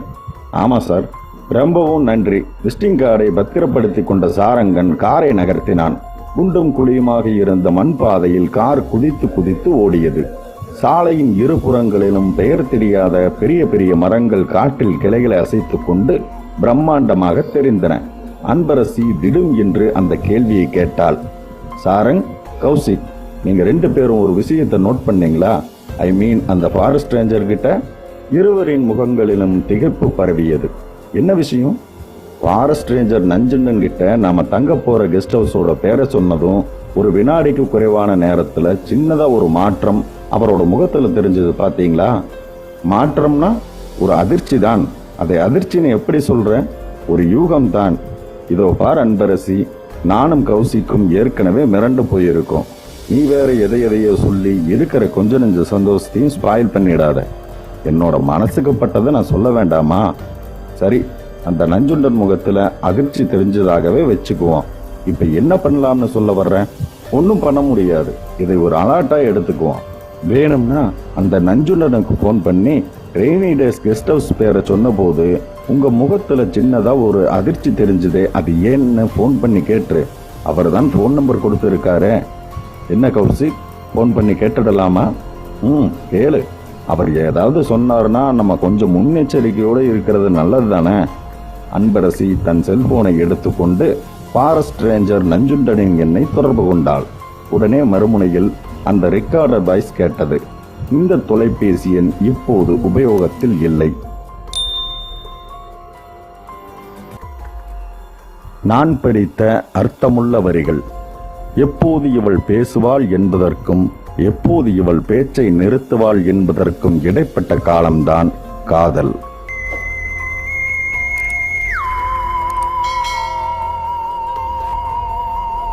அத்தியாயம் 8.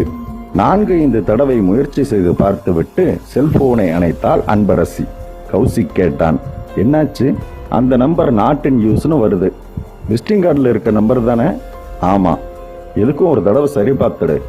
ஒரு தடவைக்கு 2 தடவை சரி பார்த்துட்டேன். நீ வேணும்னா உன்னோட செல்போனில் முயற்சி பண்ணுறேன். நம்பரை சொல்லு. கௌசிக் தன்னுடைய செல்போனை எடுத்துக்கொள்ள அன்பரசி விசிட்டிங் கார்டை பார்த்து எண்களை சொன்னாள்.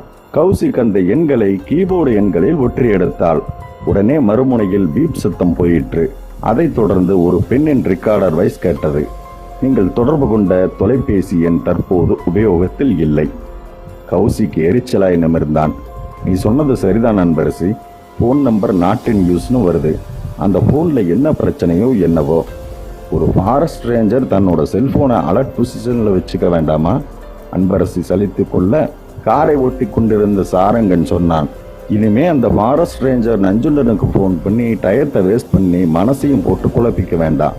அந்த ஆள் வேண்டாம்னு சொன்னாலும் நம்ம 3 பேரும் அந்த ரெய்னி டேஸ் கெஸ்ட் ஹவுஸில் தான் தங்க போகிறோம். அது நமக்காக ஏற்கனவே ரிசர்வ் செய்யப்பட்ட கெஸ்ட் ஹவுஸ்.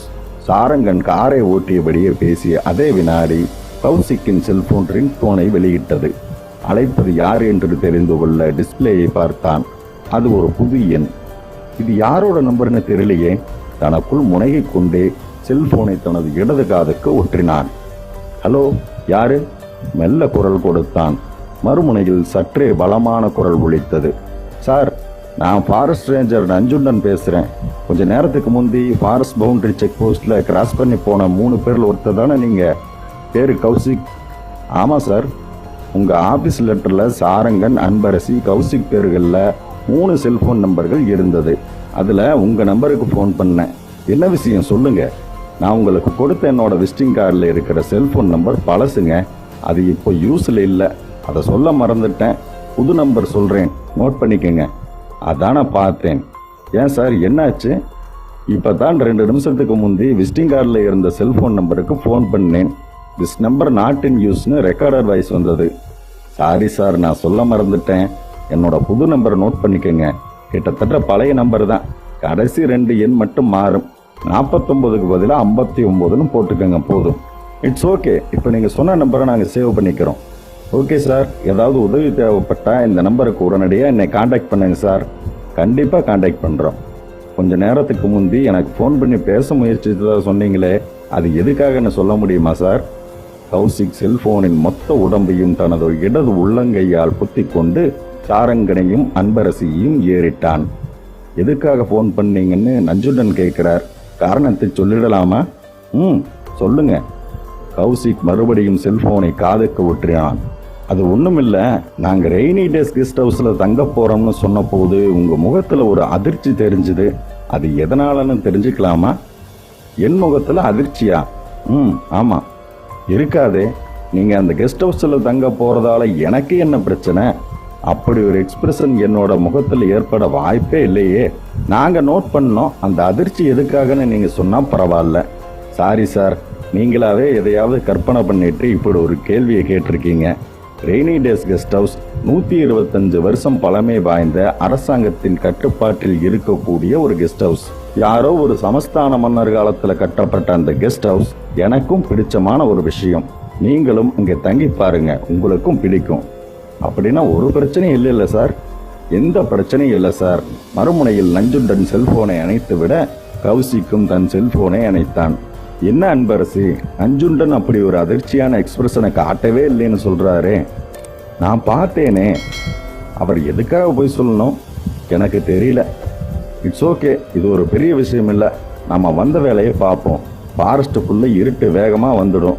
அதுக்குள்ளே நம்ம கெஸ்ட் ஹவுஸ் போய் சேர்ந்துடணும் சொன்ன சாரங்கன் அந்த குண்டும் குழியுமான மண் பாதையில் காரை விரட்ட ஆரம்பித்தான்.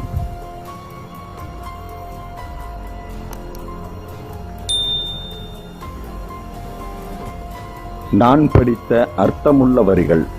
ஆண்கள் பார்க்கத்தான் திடமானவர்கள், ஆனால் உள்ளத்தில் எளிதாக உடைந்து போகக்கூடியவர்கள். மிகவும் லேசான இதயத்திற்கு சொந்தமானவர்கள்.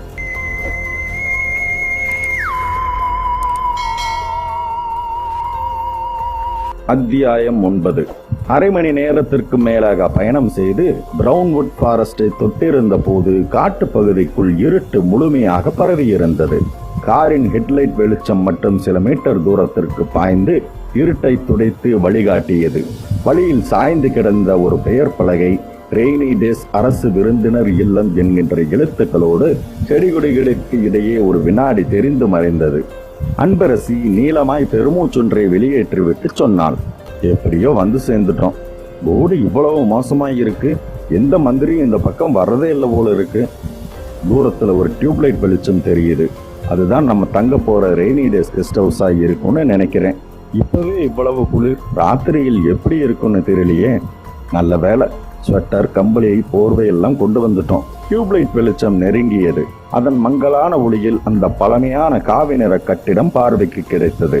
சுற்றிலும் மரங்கள் அடர்த்தியான இருட்டில் கிளைகளை அசைத்தன. கட்டிடத்துக்கு முன்பாய் இருந்த பெரிய இரும்பு கேட்டுக்கு முன் காரை நிறுத்தினான் சாரங்கன். ஹாரன் கொடுக்கலாமா வேண்டாமா என நினைத்து கொண்டிருந்த போது உள்ளே இருந்து கேட்டை நோக்கி யாரோ ஓடி வருவது தெரிந்தது. கேட்டின் பூட்டை விடுவித்து அதன் கதவுகளை அகலமாக திறந்து வைத்த அந்த நபர் கார்க்கு பக்கத்தில் ஓடி வந்து குனிந்து ஒரு கும்பிடு போட்டான். ஐயா வாங்க, கௌசிக் கேட்டான். நீதான் செந்தட்டியா? ஆமாங்க ஐயா. நாங்க இங்க வர்றது உனக்கு தெரியுமா? தெரியுங்க ஐயா, மத்தியான தகவல் வந்தது. உள்ள வாங்கய்யா, வாங்க. அவன் நகர்ந்து நிற்க கார் ஊர்ந்து உள்ளே போயிற்று. கட்டிடத்தின் இருட்டான போர்ட்டிகோ சிதிலமான பில்லர்களோடு செங்கல் வெளியே தெரிய காட்சி கொடுத்தது. என்ன சாரங், கெஸ்ட் ஹவுஸ் ஏதோ ஐசி யூனிட்ல படுத்துட்டு இருக்கிற பேஷண்ட் மாதிரி இருக்கு. அன்பரசி காரில் நின்று இறங்கி சுற்றுமுற்றும் பார்த்தபடியே கேட்டாள். 150 வருஷ கால கட்டிடம். சரியான பராமரிப்பு இல்லைன்னா இப்படித்தான் இருக்கும். சாரங்கன் சொல்லிவிட்டு சற்று தள்ளி நின்றிருந்த செந்தட்டியை கூப்பிட்டான். செந்தட்டி, ஐயா, காரோட டிக்கியில லக்கேஜ் எல்லாம் இருக்கு, எடுத்து வை. நான் எல்லாத்தையும் கொண்டு வரேங்கய்யா, நீங்க உள்ள போங்க. மாடியில 3 ரூம் இருக்கு, எல்லாத்தையும் சுத்தம் பண்ணி வச்சிருக்கேன். கீழேயும் 2 ரூம் இருக்கு, நீங்க எதுல வேணும்னாலும் தங்கிக்கலாம். சொன்னவன் திரும்பி பார்த்து தூணுக்கு பின்னால் சற்று மறைவாய் நின்றிருந்த அந்த பெண்ணை கையசைத்து கூப்பிட்டான். ஏய் புள்ள, இப்படி வா. கருப்பாய் குள்ளமாய் இருந்த அந்த பெண் கொஞ்சம் வெட்கத்தோடு வெளிப்பட்டாள். செந்தட்டி சொன்னான், இது என்னோட சம்சாரமுங்க, பேரு மீனாட்சி. உங்களுக்கு எது பிடிக்கும்னு சொல்லுங்க, நல்லா சமைச்சு போடுவா. சொன்ன செந்தட்டி காரின் டிக்கியை திறந்து சூட்கேஸ்களை எடுத்து கீழே வைத்தான். சாரங்கன், கௌசிக், அன்பரசி 3 பேரும் போர்டிகோ படிகளில் ஏறி உள்ளே போனார்கள். அந்த பெரிய ஹால் சாயம் போன பச்சை நிற கார்பெட்டுகளோடு தெரிய, ஹாலின் நடுவில் இருந்து மரத்தாலான படிகள் 2 பக்கமும் சீராய் வளைந்து போய் மாடி வராந்தாக்களை முத்தமிட்டு கொண்டிருந்தன. டிஸ்டம்பர் பூச்சு வெளிரி போயிருந்த சுவர்களில் இந்த காலத்திலோ வரையப்பட்ட ஆயில் பெயிண்டிங் ஓவியங்கள் நிறம் மங்கி தெரிந்தன. ஹாலின் 4 மூலைகளிலும் ஸ்டப் செய்யப்பட்ட புலித்தலைகள் கண்ணாடி குண்டு கண்களால் வெறித்து பார்த்தன. சாரங், அன்பரசி கூப்பிட்டாள்.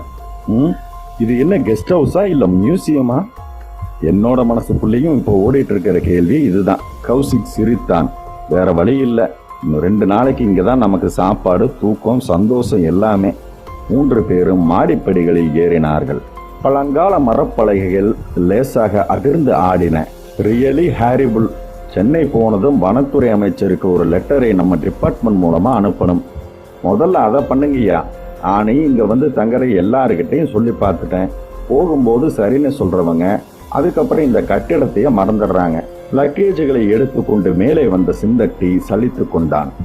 வராந்தாவில் வரிசையாய் 3 அறைகள் வந்தன. முதல் அறைக்குள் நுழைந்தார்கள். சற்றே பெரிய அறை. வலது பக்கம் தேக்கு மரத்தாலான பெரிய கட்டில், சுவரில் ஒரு மர கப்போர்டு. கட்டிலருகே திறந்து இருந்த ஜன்னல் வழியாக காட்டுப்பகுதிக்கே உரித்தான தாவர இலைகளின் வாசனையோடு குளிர்ந்து போயிருந்த காற்று உள்ளே நுழைந்து 3 பேர்களின் உடம்புகளையும் அலம்பியது. இந்த காற்று ஒண்ணுதான் இங்க பிளஸ் பாயிண்ட். படுத்த உடனே தூங்கிடலாம் போல இருக்கே. அன்பரசி சொல்லிக்கொண்டே கட்டிலில் போய் உட்கார்ந்தாள். கௌசிக் செந்தட்டியிடம் திரும்பினான். மற்ற 2 ரூமும் இதே மாதிரி தான் இருக்குமா? ஆமாங்கய்யா, கீழையும் மேலையும் சேர்த்து மொத்தம் 5 ரூம் இருக்குங்க. எல்லா ரூமும் அளவு எடுத்த மாதிரி ஒன்ன பார்த்தது போலவே இன்னொன்னு இருக்கும். லக்கேஜுகளை ஓரமாய் எடுத்து வைத்த செந்தட்டி ஐயா என்று தயக்கமாக குரலை இழுத்தான். என்ன, இன்னைக்கு ராத்திரி எந்த மாதிரியான சாப்பாடுன்னு சொல்லிட்டீங்கன்னா பரவாயில்ல. மீனாட்சி 1 மணி நேரத்துக்குள்ள பண்ணி முடிச்சிடுவா. அன்பரசி சொன்னாள். ராத்திரிக்கு சப்பாத்தி போதும், தொட்டுக்க உருளைக்கிழங்கு குருமா. இங்கே சமையலுக்கு வேண்டிய எல்லா காய்கறிகளும் கிடைக்குமா? வீட்டுக்கு பின்னாடி சின்னதா ஒரு தோட்டம் போட்டிருக்கமா, அங்க இருந்து எல்லாமே கிடைக்கும். நாளை காலையில முதல்ல நீ போட்டு இருக்க தோட்டத்தை பார்க்கணும். அன்பரசி சொல்லிக் கொண்டு இருக்கும் போதே சாரங்கனின் செல்போன் ரிங்டோனை வெளியிட்டது. எடுத்து அழைப்பது யார் என்று பார்த்தான். டெபுட்டி டைரக்டர் சூரிய நாராயணன். சாரங்கன் செல்போனை காதுக்கு ஊற்றி உற்சாகத்தில் குரல் கொடுத்தான். சார், வி ரீச்டு சேஃப்லி என்றான். எத்தனை மணிக்கு போய் சேர்ந்தீங்க? இப்பதான் சார், ஒரு 10 நிமிஷத்துக்கு முன்னாடி ரீச் ஆனோம். இப்போ ரெய்னி டேஸ் கெஸ்ட் ஹவுஸுக்குள்ள தான் இருக்கோம். ஆனாலும் அநியாயம் சார். என்ன, கெஸ்ட் ஹவுஸ் அறத பழசு சார், ஏதோ கோஸ்ட் ஹவுஸ் மாதிரி இருக்கு. சரி சரி, நான் இப்ப சொல்ற விஷயத்த கவனி. சொல்லுங்க சார். வாய்ஸ் பிரேக் ஆகுதுன்னு சொல்லிட்டு கொஞ்சம் தள்ளி வந்து பேசு.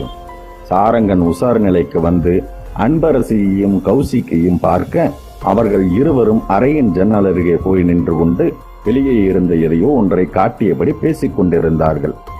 சார், வாய்ஸ் பிரேக் ஆகுது, சரியா டவர் கிடைக்கலன்னு நினைக்கிறேன், கொஞ்சம் வெளியே வந்து பேசுறேன்.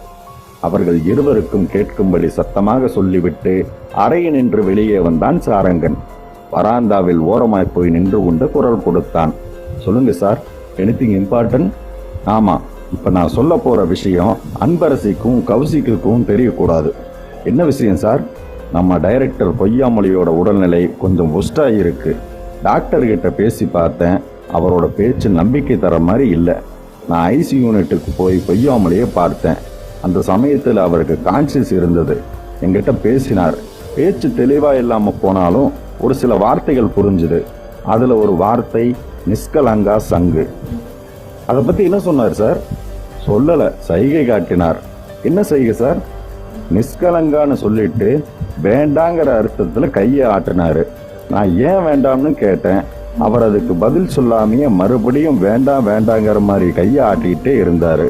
அதுக்கப்புறம் மெல்ல மெல்ல அன்கான்சியஸ் ஆயிட்டாரு. எனக்கு என்ன பண்றதுன்னே தெரியல சார். நீங்க சொல்றத கேட்கும்போது எனக்கும் குழப்பமா இருக்கு. இந்த நிஷ்கலங்கா ப்ராஜெக்டை ஆரம்பிச்ச நாள்ல இருந்தே நல்ல சம்பவங்கள் எதுவுமே நடக்கல. பேசாம இதை டிராப் பண்ணிடலாமா சார்? நோ நோ நோ, நான் இப்போ உங்களுக்கு ஃபோன் பண்ணதுக்கு காரணம் இந்த ப்ராஜெக்டை டிராப் பண்றதுக்கு இல்லை. நீங்க 3 பேரும் கூடுதல் கவனத்தோடையும் எச்சரிக்கையோடையும் செயல்படணும் அப்படின்னு சொல்றதுக்காக தான். இந்த விஷயம் மற்ற 2 பேருக்கும் தெரிய வேண்டாம். சொன்னா மன ரீதியா பாதிப்பு ஏற்படலாம். சரி சார், நான் சொல்லல. குட். சாப்பிட்டு ரெஸ்ட் எடுங்க. நாளை காலையில பேசிக்கலாம். Okay sir. செல்போனை அணைத்த சாரங்கன் லேசாய் வியர்த்த முகத்தை கர்ச்சீப்பால் ஊற்றிக்கொண்டு மறுபடியும் அறைக்குள் நுழைந்தான். அன்பரசி அந்த அறைக்குள் இருந்த கபோர்டை கிளறி பார்த்து கொண்டிருக்க கௌசிக் மினரல் வாட்டர் பாட்டிலோடு தெரிந்தான். கேட்டான், போன் யாருக்கிட்ட இருந்து? டெபுட்டி டைரக்டரா? ஆமா. என்ன சொல்றார்? ரீச் ஆயிட்டீங்களான்னு கேட்டாரு. டைரக்டர் பொய்யாமொழி எப்படி இருக்காராமா? நார்மல் ஆயிட்டாராமா. அதை ஏன் இவ்வளவு சோகமா சொல்ற? என்னமோ தெரியல, டயர்டா இருக்கு. இந்தா, முதல்ல 2 பிஸ்கட் சாப்பிட்டு தண்ணியை குடி. அன்பரசி இந்த ரூம்ல ஸ்டே பண்ணிக்கட்டும். நம்ம பக்கத்துல இருக்க ரூமுகளுக்கு போய் அதை எப்படி இருக்குன்னு பார்ப்போம். கௌசிக் நீட்டிய பிஸ்கட் பாக்கெட்டையும் தண்ணீர் பாட்டிலையும் வாங்கி கொண்டான் சாரங்கன். இருதயம் மட்டும் இனம் புரியாத பயத்தில் லயம் மாறி துடித்துக் கொண்டிருந்தது.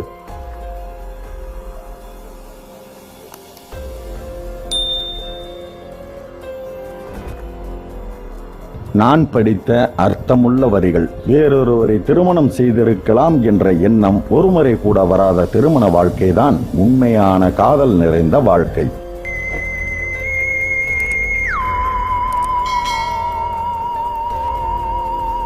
அத்தியாயம் 10.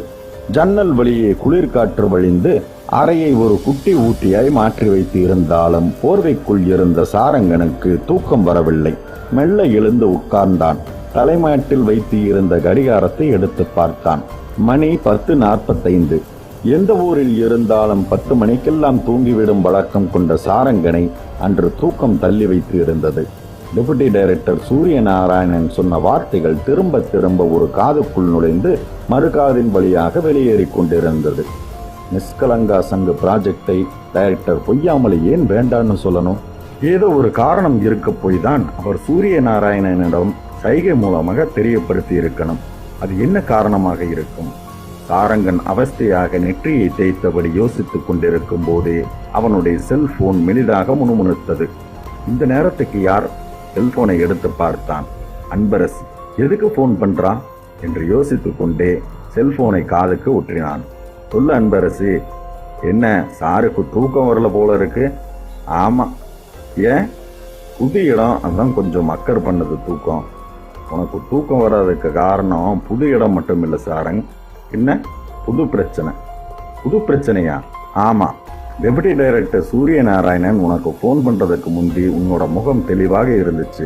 வாய்ஸ் பிரேக் ஆகுதுன்னு சொல்லி நீ அறைக்கு வெளியே போய் பேசிட்டு வந்ததிலிருந்து உன்னோட முகத்துல 0 வாட்ஸ் வெளிச்சம். என்னாச்சு? அவர் என்ன சொன்னாரு? புது விஷயமாய் அவர் ஒன்றும் சொல்லல அன்பரசி. டைரக்டர் பொய்யாமொழி இன்னமும் ஐசியூவில் இருக்கிறதா மட்டும் சொன்னார். டாக்டர் பாசிட்டிவா பதில் சொல்லலையாம்.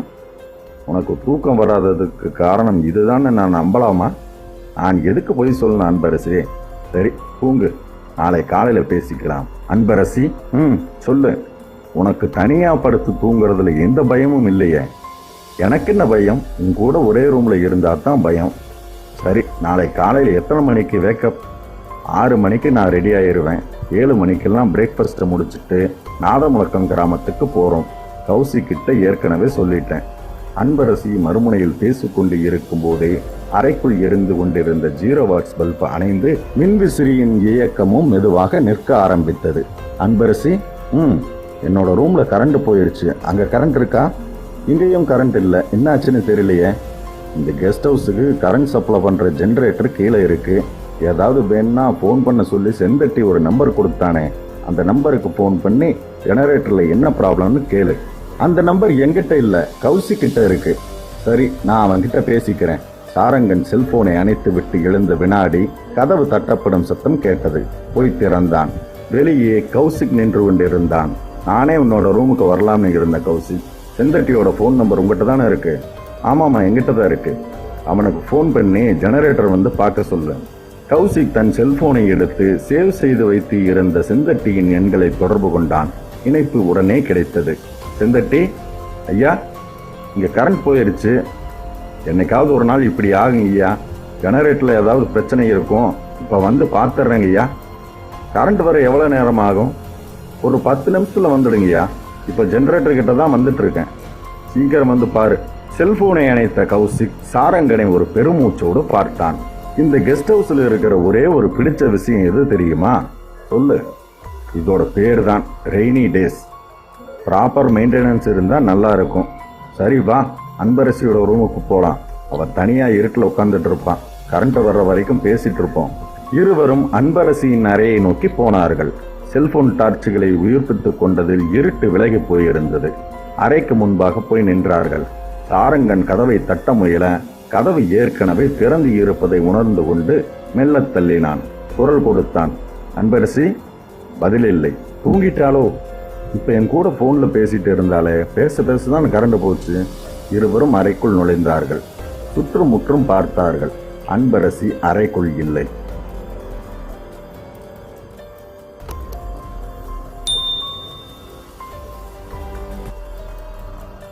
நான் படித்த அர்த்தமுள்ள வரிகள். விளைநிலங்கள் என்று கரும்பு நட்டேன் விற்கவில்லை, கம்பு நட்டேன் விற்கவில்லை, நெல் நட்டேன் விற்கவில்லை, கடைசியில் கல் நட்டேன் விற்றுவிட்டது. இப்படிக்கு விவசாயி.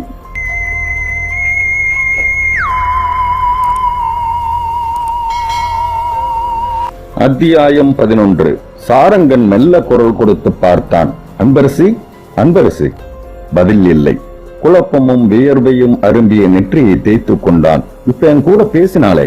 சாரங்கன் சற்றே கலவரமான குரலில் சொல்ல கௌசிக் அறைக்கு வெளியே போய் எட்டி பார்த்தான். மாடி வராந்தாவிலும் யாரும் இல்லை. இருந்தாலும் கௌசிக் சற்றே குரலை உயர்த்தி கூப்பிட்டான். அன்பரசி, அன்பரசி. பதிலுக்கு மௌனம். சாரங், அன்பரசி கீழே இறங்கி போயிருப்பான்னு நினைக்கிறேன். அவ எதுக்காக கீழே இறங்கி போகணும்? கரண்ட் போன காரணத்தை தெரிஞ்சுக்க ஜெனரேட்டருக்கு ரூம் பக்கம் போயிருக்கலாம். அப்படி போறதா இருந்தாலும் நம்ம 2 பேர்ல யாரையாவது ஒருத்தரை கூப்பிட்டு இருக்கலாமே. நீ ஒரு விஷயத்தை புரிஞ்சுக்கணும் சாரங். என்ன? உனக்கும் எனக்கும் இருக்கிற தைரியத்தை காட்டியும் அன்பரசிக்கு ரொம்பவே அதிகம்.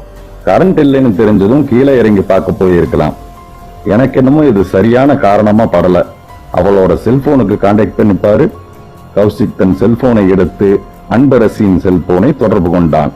மறுமுனையில் ரிங் போயிற்று. அன்பரசியின் குரலுக்காக இருவரும் காத்திருக்க ரிங் போய்கொண்டே இருந்தது. கடைசியில் அந்த ரெக்கார்டர் வாய்ஸ் கேட்டது. நீங்கள் தொடர்பு கொள்ள விரும்பும் நபர் தற்போது உங்களின் இணைப்பில் இல்லை. சிறிது நேரம் கழித்து தொடர்பு கொள்ளவும். சாரங்கனும் கௌசிக்கும் முகங்கள் மாறி ஒருவரை ஒருவர் பார்த்து கொண்டார்கள். என்னாச்சு தெரியலையே. மறுபடியும் போன் பண்ணு. கௌசிக் தொடர்பு கொண்டான். உடனே ரிங் போயிற்று. ரிங் போய் கொண்டிருக்கும் போது சாரங்கன் பதட்டமாகி குரல் கொடுத்தான். கௌசிக், அன்பரசியோட செல்போன் கீழே எங்கேயோ இருக்குன்னு நினைக்கிறேன். கொஞ்சம் உன்னிப்பா கேட்டு பாரு. கீழே இருந்து சத்தம் கேட்கிறது பாரு. கௌசிக்கும் தன்னுடைய காதுகளுக்கு உன்னிப்பை கொடுத்தான். சாரங்கன் சொன்னது உண்மைதான். அன்பரசியின் செல்போன் அந்த வீட்டின் கீழே ஏதோ ஒரு பகுதியிலிருந்து மெலிதான டெசிபிளில் கேட்டுக்கொண்டிருந்தது. கௌசிக், அன்பரசி கீழே தான் இருக்கா. அப்புறம் ஏன் போனை அட்டன் பண்ண மாட்டேங்கிறா? வா போய் பார்த்துடுவோம். செல்போனின் டார்ச் வெளிச்ச உதவியில் இருவரும் மாடி வராந்தாவில் வேகமாக நடந்து இருட்டான மரப்படிகளில் இறங்கி கீழே இருந்த ஹால் பகுதிக்கு வந்தார்கள். மொத்த ஹாலும் கரித்தூளை நிரப்பிய தினிசில் இருட்டில் இருந்தது. செல்போனின் ரிங்டோனும் இப்போது நின்று போயிருந்தது. கௌசிக், மறுபடியும் போன் பண்ணு. கௌசிக் அன்பரசியின் செல்போன் எண்ணை அழுத்தினான். ரிங் போயிற்று. இப்போது சத்தம் தெளிவாக கேட்டது. ஆனால் எந்த பக்கம்? இருவரும் குழப்பமாக சுற்றுமுற்றும் பார்த்தார்கள். எல்லா பக்கமும் ரிங்டோன் எதிரொலித்தது. சாரங், ரிங்டோன் சத்தம் இந்த பக்கம் இருந்தா வருது. இல்ல கௌசிக், எனக்கு என்னமோ மாடிப்படிக்கு கீழே இருந்துதான் சத்தம் வர்ற மாதிரி தெரியுது. வா முதல்ல அங்க போய் பார்ப்போம். செல்போனின் டார்ச் வெளிச்சம் இருட்டை துடைத்து வழிகாட்ட இருவரும் மாடிப்படிகளை நோக்கி போனார்கள். சத்தம் இப்போது அதிகப்படியாய் தெளிவாய் கேட்டது. நோ டவுட், மாடிப்படிகளுக்கு கீழே இருந்துதான் சத்தம் வருது. படிகளை நெருங்கினார்கள். வெளிச்சம் நகர்ந்து படிகளுக்கு கீழே போக கார்டன் டூல்ஸ், கடப்பாறை, பூவாளி, கத்திரிக்கோளுக்கு நடுவில் செல்போன் வெளிச்சமாய் உயர்ந்தபடி பார்வைக்கு தட்டுப்பட்டது. சாரங்கன் ஓடிப்போய் அந்த செல்போனை எடுத்துக்கொண்டு கௌசிக்கை குழப்பமாக ஏறிட்டான். அன்பரசியின் செல்போன் இங்கே எப்படி வந்தது? இவ எங்க போனா? சுற்றுமுற்றும் பார்த்தார்கள். சாரங்கன் குரல் கொடுத்தான், அன்பரசி, அன்பரசி. எல்லா திசைகளிலும் மௌனம். சாரங், அங்க யாரோ வர்ற மாதிரி இருக்கு. அது அநேகமா அன்பரசியா இருக்குன்னு நினைக்கிறேன். அந்த உருவத்தை நோக்கி வேக வேகமாக போனார்கள். பக்கத்தில் போனதும் உருவம் பிரிபட்டது. செந்தட்டி, ஐயா, நீங்க ஏன் கீழே இறங்கி வந்தீங்க? நான் ஜெனரேட்டர்ல என்ன பிரச்சனைன்னு இப்ப பாத்துறேன்யா. ஒரு 5 நிமிஷத்துல கரண்ட் வந்துருங்கய்யா. செந்தட்டி, என்னையா இவ்வளவு பதட்டமா இருக்கீங்க? செந்தட்டி, எங்க கூட வந்த பொண்ணை காணல. என்னது, காணலையா? ஆமா, கரண்ட் போனப்ப அந்த பொண்ணு கூட நான் செல்போன்ல பேசிட்டு இருந்தேன். அப்புறம் அவன் இருந்த ரூமுக்கு போய் பார்த்தப்ப அங்க இல்ல. ஆனா செல்போன் மட்டும் அந்த மாடிப்படிக்கு கீழே கிடந்தது. அந்த பொண்ணு இந்த பக்கமா உன்னோட கனவுல பட்டாளா? இல்லைங்கய்யா, கரண்ட் போயிடுச்சுன்னு நீங்க போன் பண்ணி சொன்னதுமே பின்னாடி இருக்கிற என்னோட வீட்டுல இருந்து உடனே புறப்பட்டு வந்துட்டு இருக்கேன். நான் வர்ற வழியில யாரையுமே பார்க்கலையே. சாரங்கன் கௌசிக்கிடம் திரும்பினான். பயத்தில் தொண்டை அடைத்துக் கொள்ள சொன்னான், கௌசிக், அன்பரசுக்கு ஏதோ நடக்க கூடாதது நடந்திருக்கு. அவ எதுக்காகவோ கீழே இறங்கி வந்து இருக்கணும். அது எப்படி சாத்தியம் சாரங்? கரண்ட் போன 1 நிமிஷ நேரத்துக்குள்ள நான் உன்னோட ரூமுக்கு வந்தேன். நீ அந்த சமயத்துல அன்பரசு கிட்ட போன்ல பேசிட்டு இருந்த. அதுக்கப்புறம் நான் செந்தட்டிக்கு போன் பண்ணி கரண்ட் போயிட்ட விஷயத்த சொன்னேன். இந்த குறுகிய இடைப்பட்ட நேரத்துல அன்பரசி நம்ம கிட்ட கூட சொல்லிக்காம கொள்ளாம கீழே போக என்ன காரணம் இருக்க முடியும்? செந்தட்டி குறுக்கிட்டு சொன்னான், ஐயா, பதட்டப்படாதீங்க. முதல்ல ஜெனரேட்டர் சரி பண்ணி கரண்ட கொண்டு வந்துடுவோம். வெளிச்சம் வந்துட்டா அந்த பொண்ணை தேடி பார்க்க வசதியா இருக்கும். சொன்னவன் தன் கையில் வைத்திருந்த பெரிய டார்ச்சை உயிர்ப்பித்துக் கொண்டு ஜெனரேட்டருக்கு பக்கத்தில் போனான். டார்ச் வெளிச்சத்தை ஜெனரேட்டரின் மீது உமிழ்ந்தவன் சில வினாடிகள் அதை உற்று பார்த்து கொண்டிருந்து விட்டு சாரங்கனிடமும் கௌசிக்கிடமும் திரும்பினான். ஐயா, உள்ள வயர் ஏதோ கருகின மாதிரி வாசனை வருது. அந்த வயர் பூராவையும் எடுத்துட்டு வேற போடணும். எப்படியும் ஒரு 1/2 மணி நேரம் ஆயிரும். நீங்க இங்கேயே இருங்க, நான் போய் வயரையும் டூல்ஸ் பாக்ஸையும் எடுத்துட்டு வந்துடுறேன். சொன்னவன் டார்ச் வெளிச்சத்தோடு நகர்ந்தான். சாரங்கனும் கௌசிக்கும் இருட்டில் எதுவும் பேசிக் கொள்ளாமல் அப்படியே நின்றார்கள். பிறகு கௌசிக் மெதுவாக பேச்சை ஆரம்பித்தான். சாரங், இந்த இடம் சரியில்லை. இங்க ஏதோ தப்பி இருக்கு. சரி, நம்ம என்ன பண்ணலாம்? அந்த ஃபாரஸ்ட் ரேஞ்சர் நஞ்சுனுக்கு போன் பண்ணுவோம். போன் பண்ணி விபரத்தை சொல்லுவோம். வன இலாக்கா சம்பந்தப்பட்ட ஆட்களை அவர் கூட்டிக்கிட்டு வரலாம். ஒரு கௌசிக், அன்பரசு திடீர்னு மாயமான விவகாரத்துல எனக்கு ஒரு சந்தேகம் இருக்கு. என்ன சந்தேகம்? அன்பரசி பத்தி உனக்கு நல்லாவே தெரியும். She is very bold. என்னை பொறுத்த வரைக்கும் அவ காணாம போகல. அப்புறம் அவ ஏதோ ஒரு உண்மையை கண்டுபிடிக்கிறதுக்காக நம்ம பார்வைக்கு தட்டுப்படாம இதே கெஸ்ட் ஹவுஸ்ல மறைஞ்சிருக்கலாம். நீ சொல்ற மாதிரியான எண்ணம் அவளுக்கு இருந்தா செல்போன் ஏன் மாடிப்படிகளுக்கு கீழே கிடக்கணும்? அந்த ஒரு விஷயம்தான் கொஞ்சம் உறுத்தலா இருக்கு. எதுக்கும் ஃபாரஸ்ட் ரேஞ்சர் நஞ்சுண்டனுக்கு போன் பண்ணி பேசிட்டா என்ன? முதல்ல ஜெனரேட்டர் சரியாகி கரண்ட் வரட்டும். வெளிச்சத்துல அன்பரசியை தேடி பார்ப்போம். இருவரும் இருட்டில் காத்திருந்தார்கள்.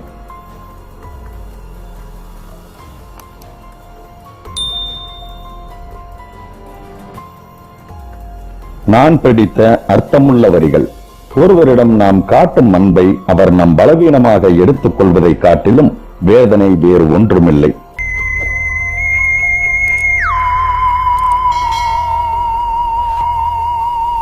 அத்தியாயம் 12. நேரம் அந்த இருட்டில் வேகமாக கரைந்து கொண்டிருக்க வயர் எடுத்து வருவதாக புறப்பட்டு சென்ற செந்தட்டி திரும்பி வருவதற்கான அறிகுறியே தெரியவில்லை. கௌசிக் எரிச்சல் பட்டான். இவனுக்கு என்னாச்சு? ஏதோ வயரை மாத்தணும்னு சொன்னா, தேடிட்டு இருக்கான என்னவோ தெரியல. அதுக்கு இவ்வளவு நேரமா? நான் போய் பார்த்துட்டு வரட்டுமா? நீ தனியா போக வேண்டாம், நம்ம 2 பேருமே சேர்ந்து போவோம். இருவரும் செந்தட்டி மீனாட்சி தங்கியிருந்த கெஸ்ட் ஹவுஸின் பின்புறம் இருந்த அவுட் ஹவுஸை நோக்கி போனார்கள். ஒரு 50 அடி தூரம் நடந்திருப்பார்கள். கௌசிக் சட்டென்று நின்றான். சாரங், என்ன? எனக்கு உடம்பை என்னமோ பண்ணுது. சொன்னவன் சட்டென்று தளர்ந்து உட்கார்ந்தான். கௌசிக், கௌசிக், என்னாச்சு? தெரியல. தலையோட பின்பக்கத்தை யாரோ இறுக்கி பிடிச்ச மாதிரி இருக்கு. வலி தாங்க முடியல. மூக்குல இருந்து ஏதோ வலிகிற மாதிரி இருக்கு. உட்கார்ந்திருந்தவன் அப்படியே ஒரு பக்கமாக சரிந்து விழுந்தான். சாரங்கன் கையில் இருந்த தன்னுடைய செல்போனின் டார்ச் வெளிச்சத்தை கௌசிக்கின் முகத்தை நோக்கி அடித்தான். உச்சபட்ச அதிர்ச்சியில் உறைந்தான். கௌசிக்கின் வலது பக்க நாசி துவாரத்திலிருந்து ரத்தம் மெதுவாக வெளிப்பட்டு வழிந்து கொண்டிருக்க அவனுடைய விழிகள் நிலைத்திருந்தது. உதடுகள் மட்டும் மெதுவாய் முணங்கின. தண்ணீர், தண்ணீர், தண்ணீர் என்று சாரங்கன் சுற்றுமுற்றும் பார்த்தான். தண்ணீர் இங்கே கிடைக்க வாய்ப்பில்லை. மேலே அறைக்கு போய்தான் கொண்டு வர வேண்டும். வேறு வழியில்லை. சாரங்கன் கெஸ்ட் ஹவுஸை நோக்கி இருட்டில் ஓடினான். பயத்தில் உடம்பு வியர்த்து கால்கள் பின்னியது. இங்கே என்ன நடக்கிறது? அன்பரசி எப்படி காணாமல் போனால்? நன்றாக இருந்த கௌசிக்கிற்கு என்னாச்சு? மூச்சிறைத்துக் கொண்டே ஓடி கெஸ்ட் ஹவுஸின் ஹாலுக்குள் நுழைந்தான். செல்போனின் டார்ச் வெளிச்சத்தில் மாடிப்படிகளில் தடதடவென்று ஏறி மாடி வராந்தாவில் ஓடி திறந்து இருந்த தன்னுடைய அறைக்குள் நுழைந்தான். உடம்பு முழுவதும் வியர்த்து ஊற்றியது. மேஜையின் மேல் இருந்த மினரல் வாட்டர் பாட்டிலை எடுத்துக்கொண்டு அதே வேகத்தில் திரும்பி வராந்தாவில் ஓடிவர அந்த குரல் கேட்டது. சாரங், சாரங். பலகீனமான குரல் என்றாலும் சாரங்கனின் காதுகளில் தெளிவாக விழுந்தது. இது அன்பரசின் குரலாச்சே. எங்கிருந்து வருகிறது? சாரங்கன் அதிர்ந்து போனவனாய் நின்று மெல்ல திரும்பி பார்த்தான். அவளுடைய அறைக்குள்ளிருந்துதான் சத்தம் வந்து கொண்டிருந்தது. ஒரு வலிமிக்க முனகலோடு கூடிய குரல். சாரங்.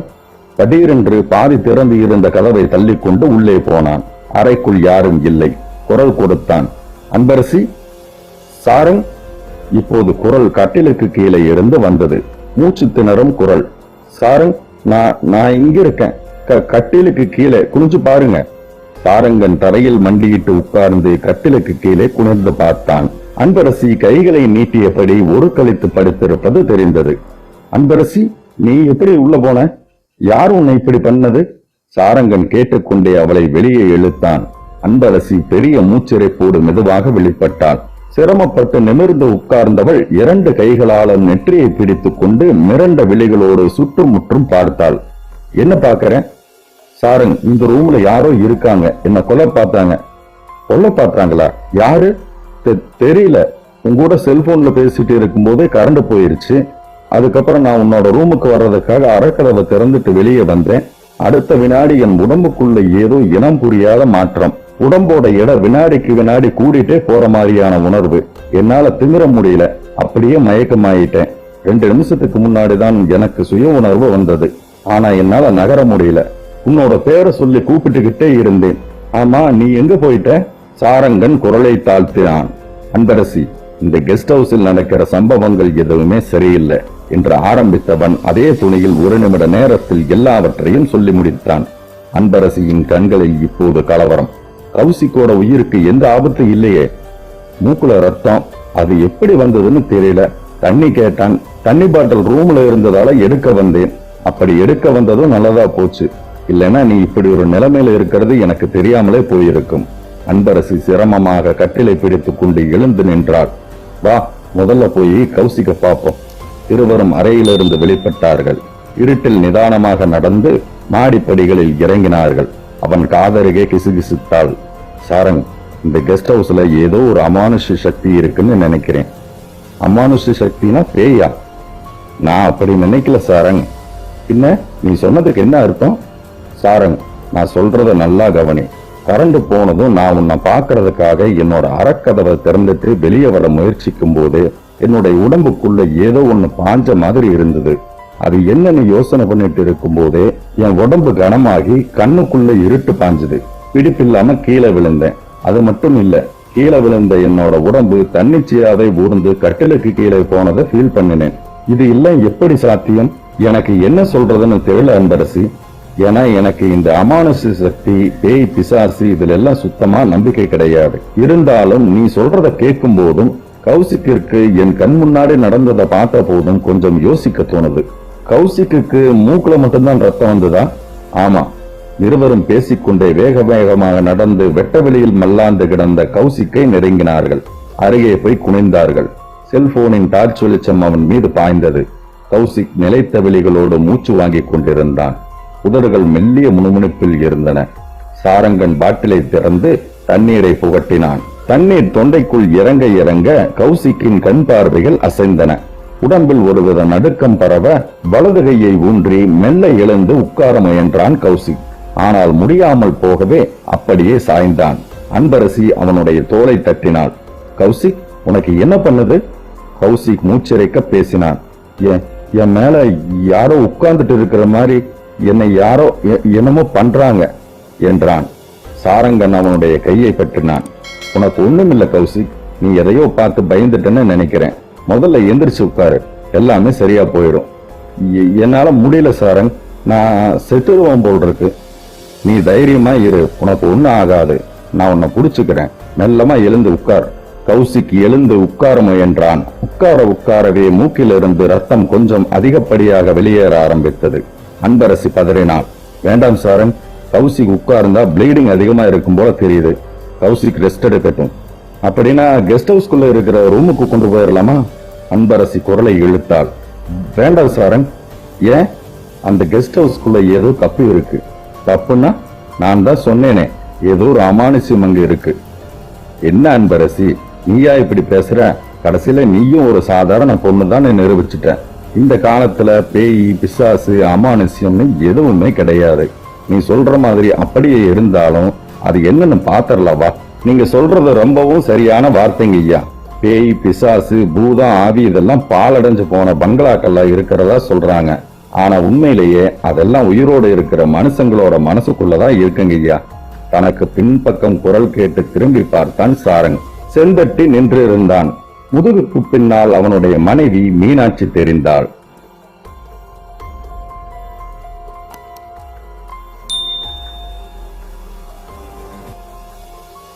நான் படித்த அர்த்தமுள்ள வரிகள்.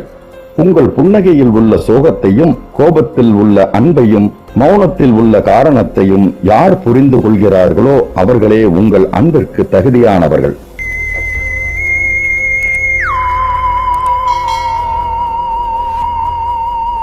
அத்தியாயம் 13. சாரங் அந்த சூழ்நிலையையும் மறந்து செந்தட்டியை ஒரு கோப பார்வை பார்த்தான்.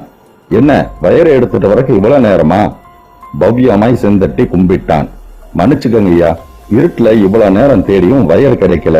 கெஸ்ட் ஹவுஸுக்குள்ள வேண்டாத சாமான்களை போட்டு வைக்கிற ஒரு ரூம் இருக்கு, அங்க தேடி பார்த்தா வயர் கிடைக்கும்னு நினைக்கிறேன் என்று சொன்னவன் கீழே விழுந்து கிடந்த கௌசிக்கு பார்த்து விட்டு தவிப்பான குரலில் கேட்டான். ஏன் இவர் இப்படி கிடக்கிறாரு? இவரோட உடம்புக்கு என்ன? தெரியலை, திடீர்னு மயக்கமாகி விழுந்துட்டார். எந்திரிச்சு உட்கார்ந்தா மூக்குல ரத்தம் கொட்டுது. உள்ள கொண்டு போய் கொஞ்ச நேரம் படுக்க வச்சா சரியாயிடும்னு நினைக்கிறேன். நீ ஒரு கைப்பிடி, இவரை தூக்கிட்டு உள்ள போயிடலாம். செந்தட்டி தோளில் போட்டிருந்த துண்டை எடுத்து இடுப்பில் கட்டிக்கொண்டு கௌசிக்கின் தலைப்பக்கமாக நின்று அவனுடைய தோலை பிடித்துக் கொள்ள சாரங்கன் கால்களை பிடித்துக் கொண்டான். பார்த்து பத்திரமா தூக்கணும். இருவரும் கௌசிக்கை தூக்கி கொண்டு நடந்தார்கள்.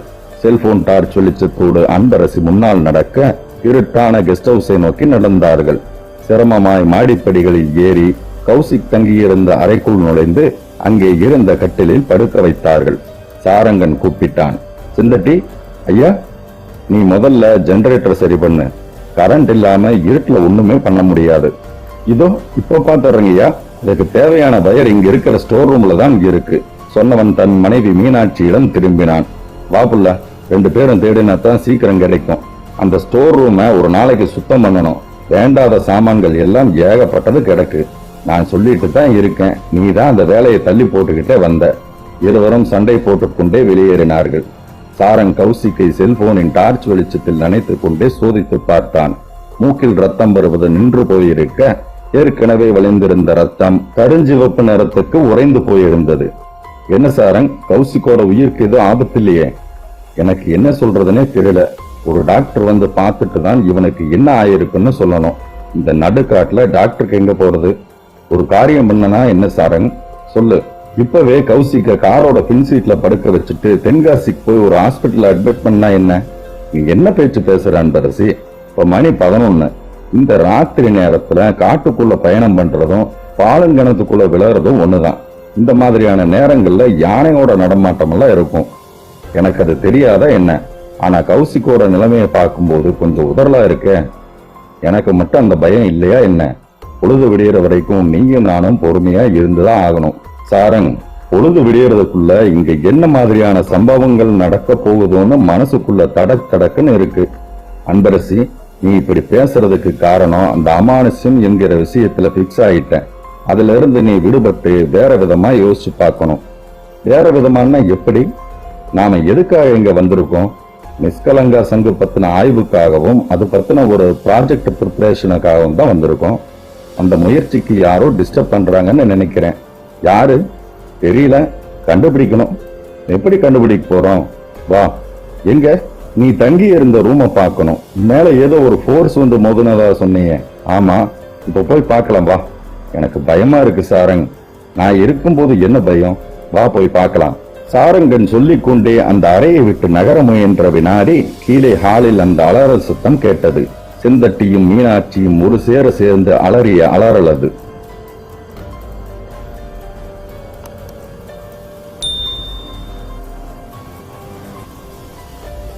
நான் படித்த அர்த்தமுள்ள வரிகள். ஒரு நொடி துணிவு போதும் இறப்பதற்கு, ஆனால் ஒவ்வொரு நொடியும் துணிவு வேண்டும் வாழ்வதற்கு.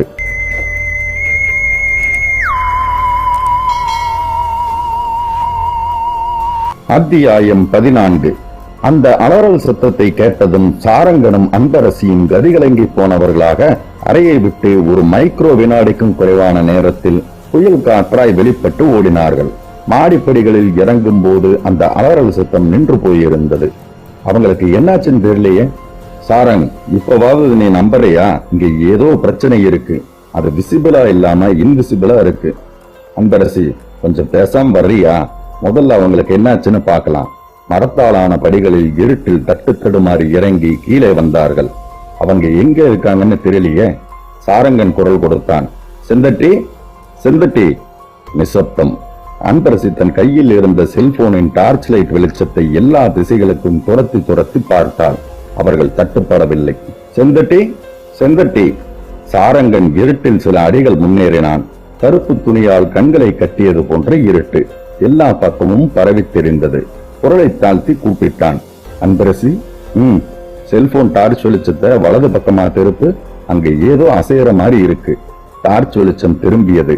இருட்டை கழுவி கொண்டு போக சற்று தொலைவில் சுவரோரமாய் செந்தட்டியும் மீனாட்சியும் மல்லாந்து தெரிந்தார்கள். சாரங்கன் வேகமாக போய் செந்தட்டியின் அருகே மண்டியிட்டு அவனுடைய உடம்பை தொட்டு பார்த்தான். மார்பு ஏறி இறங்குவது தெரிந்தது. மீனாட்சியும் உயிரோடு இருப்பதற்கு அறிகுறியாக மெல்ல புரண்டாள். அன்பரசி மீனாட்சியின் உடம்பை தொட்டு பார்த்துவிட்டு சாரங்கனிடம் திரும்பினாள். 2 பேருக்கும் என்னாச்சுன்னு தெரியலையே. உடம்புல ஒரு சின்ன ரத்த காயம் கூட இல்ல. சாரங்கன் அன்பரசிக்கு பதில் சொல்வதற்காக வாயை திறந்த வினாடி பக்கவாட்டில் அந்த பெண்ணின் குரல் கேட்டது. பயப்படாதீங்க, அந்த 2 பேரோட உயிருக்கும் எந்த ஆபத்தும் கிடையாது. எனக்கு வேண்டியது உங்க 3 பேரோட உயிர் தான். சாரங்கனும் அன்பரசியும் திடுக்கிட்டு போனவர்களாக திரும்பி பார்க்க முயன்றார்கள். மறுபடியும் அந்த பெண்ணின் குரல் கேட்டது. இந்த நிமிஷத்திலிருந்து நீங்க 2 பேரும் 1 மில்லிமீட்டர் கூட அசையக்கூடாது. இப்ப மண்டி போட்ட நிலையில் எப்படி உட்கார்ந்து இருக்கீங்களோ அதே மாதிரிதான் நான் சொல்ற வரைக்கும் அப்படியே உட்கார்ந்து இருக்கணும். யார் இவள்? சாரங்கனும் அன்பரசியும் உறைந்து போனவர்களாக அசையாமல் உட்கார்ந்திருக்க அவள் சிரிப்போடு தொடர்ந்தாள். செந்தட்டியும் மீனாட்சியும் சரியா 1 மணி நேரம் கழிச்சு சுய உணர்வுக்கு திரும்பிடுவாங்க. ஆனா மாடியில சுய உணர்வு இல்லாம கிடக்கிற கௌசிக் இன்னும் 1 மணி நேரம் தான் உயிரோட இருப்பான். அதே மாதிரி நீங்க 2 பேரும் உயிரோட இருக்க போறது இன்னும் கொஞ்ச நேரம் தான். சாரங்கன் பயத்தை உதறிவிட்டு துணிச்சலான குரலில் கேட்டான். நீ யாரு? உனக்கு என்ன வேணும்? எங்க மேல உனக்கு என்ன கோபம்? நான் யாருன்னு உங்களுக்கு சொல்ல வேண்டிய அவசியம் இல்ல. எனக்கு என்ன தேவைன்னு உங்களுக்கு தெரிய வேண்டிய அவசியம் இல்ல.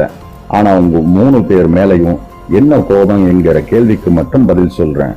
நீங்க 3 பேரும் உங்க ஆர்கியாலஜி டிபார்ட்மெண்ட்டும் நினைக்கிற மாதிரி நிஷ்கலங்கா ஒரு ஆராய்ச்சி பொருள் கிடையாது. அது ஒரு தெய்வீகமான பவித்திரமான பொருள்.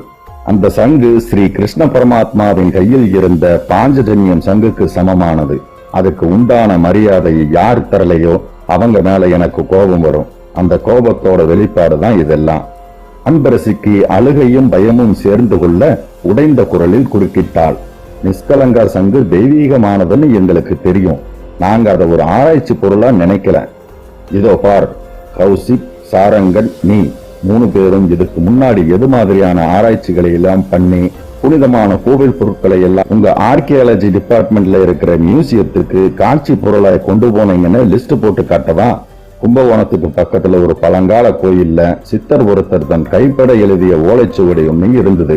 அது எப்படியோ உங்க ஆர்கியாலஜி டிபார்ட்மெண்ட்டுக்கு தெரிஞ்சு நீங்க 3 பேரும் தான் அந்த கோயிலுக்கு போனீங்க. ஒரு கண்ணாடி பேழைக்குள்ள பாதுகாக்கப்பட்டு ஒரு பூஜை பொருள் மாதிரி இருந்த அந்த ஓலைச்சுவடிய ஆய்வு பண்றதா சொல்லி பலவிதமான ரசாயன பரிசோதனைகளுக்கு உட்படுத்தி கடைசியில அதை உங்க மியூசியத்துக்கு கொண்டு போயிட்டீங்க, உண்டா இல்லையா? அந்த பெண் குரலை உயர்த்தி கொண்டு கேட்க சாரங்கனும் அன்பரசியும் அதிர்ச்சியில் உறைந்து போனவர்களாக அப்படியே உட்கார்ந்திருந்தார்கள். சாரங்கன் மட்டும் சற்று சுதாரித்துக் கொண்டு பேசினான். இதோ பார், நீ யாருன்னு எங்களுக்கு தெரியாது. எங்க 3 பேர் மேலையும் நீ காட்டுற இந்த மூர்க்கமான கோபம் நியாயமானது கிடையாது. ஏன்னா ஆர்கியாலஜி டிபார்ட்மெண்ட்ங்கிறது நம்ம அரசாங்கத்தோட ஒரு அங்கம். அங்க நாங்க அரசு ஊழியர்களா வேலை பார்க்கிறோம். எங்களுக்கு மேல இருக்கிற உயர் அதிகாரி எது மாதிரியான வேலைகளை தர்றாரோ அதை நாங்க பண்ணியாக வேண்டிய கட்டாயம். அந்த வேலையை நாங்க தவிர்க்க முடியாது. அவள் கத்தினாள். இந்த விளக்கமெல்லாம் எனக்கு வேண்டாம். நான் தெய்வீகமா நினைச்சு மானசீகமா வழிபட்டு வருகிற நிஷ்கலங்கா சங்க ஆராய்ச்சி என்கிற பேர்ல கொச்சப்படுத்துற நீங்க 3 பேருமே உயிரோட இருக்க கூடாது. நான் உங்களுக்கு முன்னாடியே இந்த பங்களாவுக்கு வந்துட்டேன்.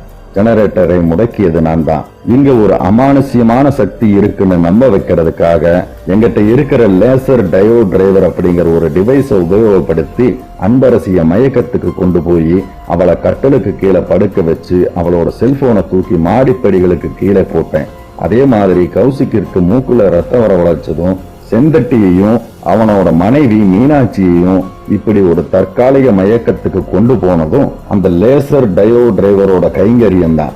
இந்த லேசர் கதிர்கள் உடம்புக்குள் பாஞ்சா எது மாதிரியான இம்சைகள் ஏற்படுன்னு அன்பரசிக்கு தெரியும். உனக்கு அந்த அனுபவம் எப்படி இருக்கும்னு காட்டுறேன் பார். சாரங்கன் என்ன செய்வது என்று தெரியாமல் திகைத்து திணறிக் கொண்டு இருக்கும் போதே அவனுடைய உடம்புக்குள் ஏதோ ஒன்று ஊடுருவது போன்ற உணர்வு ஏற்பட்டது. அதைத் தொடர்ந்து படிப்படியாய் உடம்பில் கனம் ஏறியது. தன்னிச்சையாய் தான் ஒரு பக்கம் சாய்வதை உணர்ந்தான். தலை கிருகிருத்தது. கண்களுக்குள் இருட்டு பாய்ந்தது. அந்த பெண் சிரித்தாள். இதுதான் அன்பரசி உன்கிட்ட சொன்ன அமானுஷ்யம். இப்ப நான் உன் உடம்புக்குள்ள செலுத்தினது குறைந்த அளவுள்ள ஓம்ஸ் கொண்ட லேசர் வேவ்ஸ். இதுக்கு மேல ஒரு 10 வினாடி டிவைஸ் இயக்கினாலே போதும். செந்தட்டி மீனாட்சி மாதிரியான நிலைமைக்கு போயிடுவீங்க. இன்னும் ஒரு 10 வினாடி அந்த டிவைஸுக்கு வேலை கொடுத்தா மூக்குல ரத்தம் வரும். அடுத்த 1 மணி நேரம் வரைக்கும் தான் உடம்புல உயிர் இருக்கும். சாரங்கன் பதறினான். நாங்க இங்க வந்தது தப்புதான். இனிமேல் அந்த நிஷ்கலங்கா சங்கை ஆராய்ச்சிக்குரிய பொருளாய் நினைக்க மாட்டோம். எங்களை ஒன்னும் பண்ணிடாதே. நீங்க இனிமே தப்பு பண்ண மாட்டீங்கிறதுக்கு என்ன உத்தரவாதம்? பண்ணின தப்புக்கு தண்டனை வேண்டாமா? முதல்ல உன்னோட காதலி அன்பரசிக்கு தண்டனை நிறைவேற்றம் நடக்கும். அவ எப்படி சுருண்டு விழுந்து மயக்கத்துக்கு போறான்னு பாரு. அதுக்கப்புறம் நீயும் அதே மாதிரி. இந்நாள் இருட்டில் இருந்தபடி அந்த பெண் வன்மம் தெரிக்கும் குரலில் பேசிக் கொண்டிருக்கும் போதே சாரங்கனின் பார்வையில் தனக்கு முன்னால் மல்லாந்த நிலையில் மயக்கமாய் படுத்திருந்த செந்தட்டியும் அவன் கையில் இருந்த ஒரு கனமான ஸ்பேனரும் தட்டுப்பட்டது. சாரங்கனின் மூளை பிரதேசத்தில் ஒரு மின்னல் வெட்ட ஒரு மைக்ரோ வினாடி நேரத்திற்குள் அந்த ஸ்பேனரை எடுத்தான். அந்த பெண்ணின் குரல் வந்த திசையும் அவள் எத்தனை அடி தூரத்திற்குள் இருப்பாள் என்பதையும் தீர்மானித்து சட்டென்று பலங்கொண்ட மட்டும் வீசினான். ஸ்பேனர் சாரங்கனுக்கு விசுவாசமாய் செயல்பட ஆ என்ற அலறலோடு ஆண் குரல் இருட்டில் எழுந்தது. சாரங்கன் குபீரென்று எழுந்து குரல் வந்த திசையை நோக்கி ஓடினான். நெற்றியை 2 கைகளாலும் பிடித்தபடி கீழே விழுந்து துடித்துக் கொண்டிருந்த அந்த உருவத்தை நெருங்கி புரட்டி போட்டு முகத்தில் செல்போனின் டார்ச் வெளிச்சத்தை உமிழ்ந்தான். அது கௌசிக்.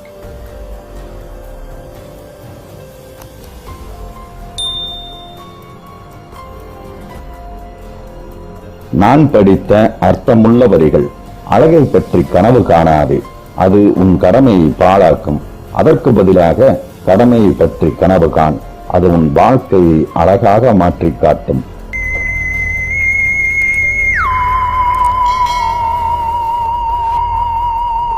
அத்தியாயம் 15. மறுநாள் காலை 7 மணி.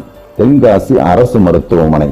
தலையில் கனமான பேண்டேஜ் கட்டோடு கௌசிக் கட்டிலில் தலை குனிந்து உட்கார்ந்திருக்க எதிரில் போலீஸ் இன்ஸ்பெக்டர் பாஸ்கரன் சாய்ந்திருந்தார். பக்கவாட்டில் சாரங்கனும் அன்பரசியும் நின்றிருந்தார்கள். கௌசிக், உங்களை விசாரிக்க இப்பதான் டாக்டர் பர்மிஷன் கொடுத்தார்.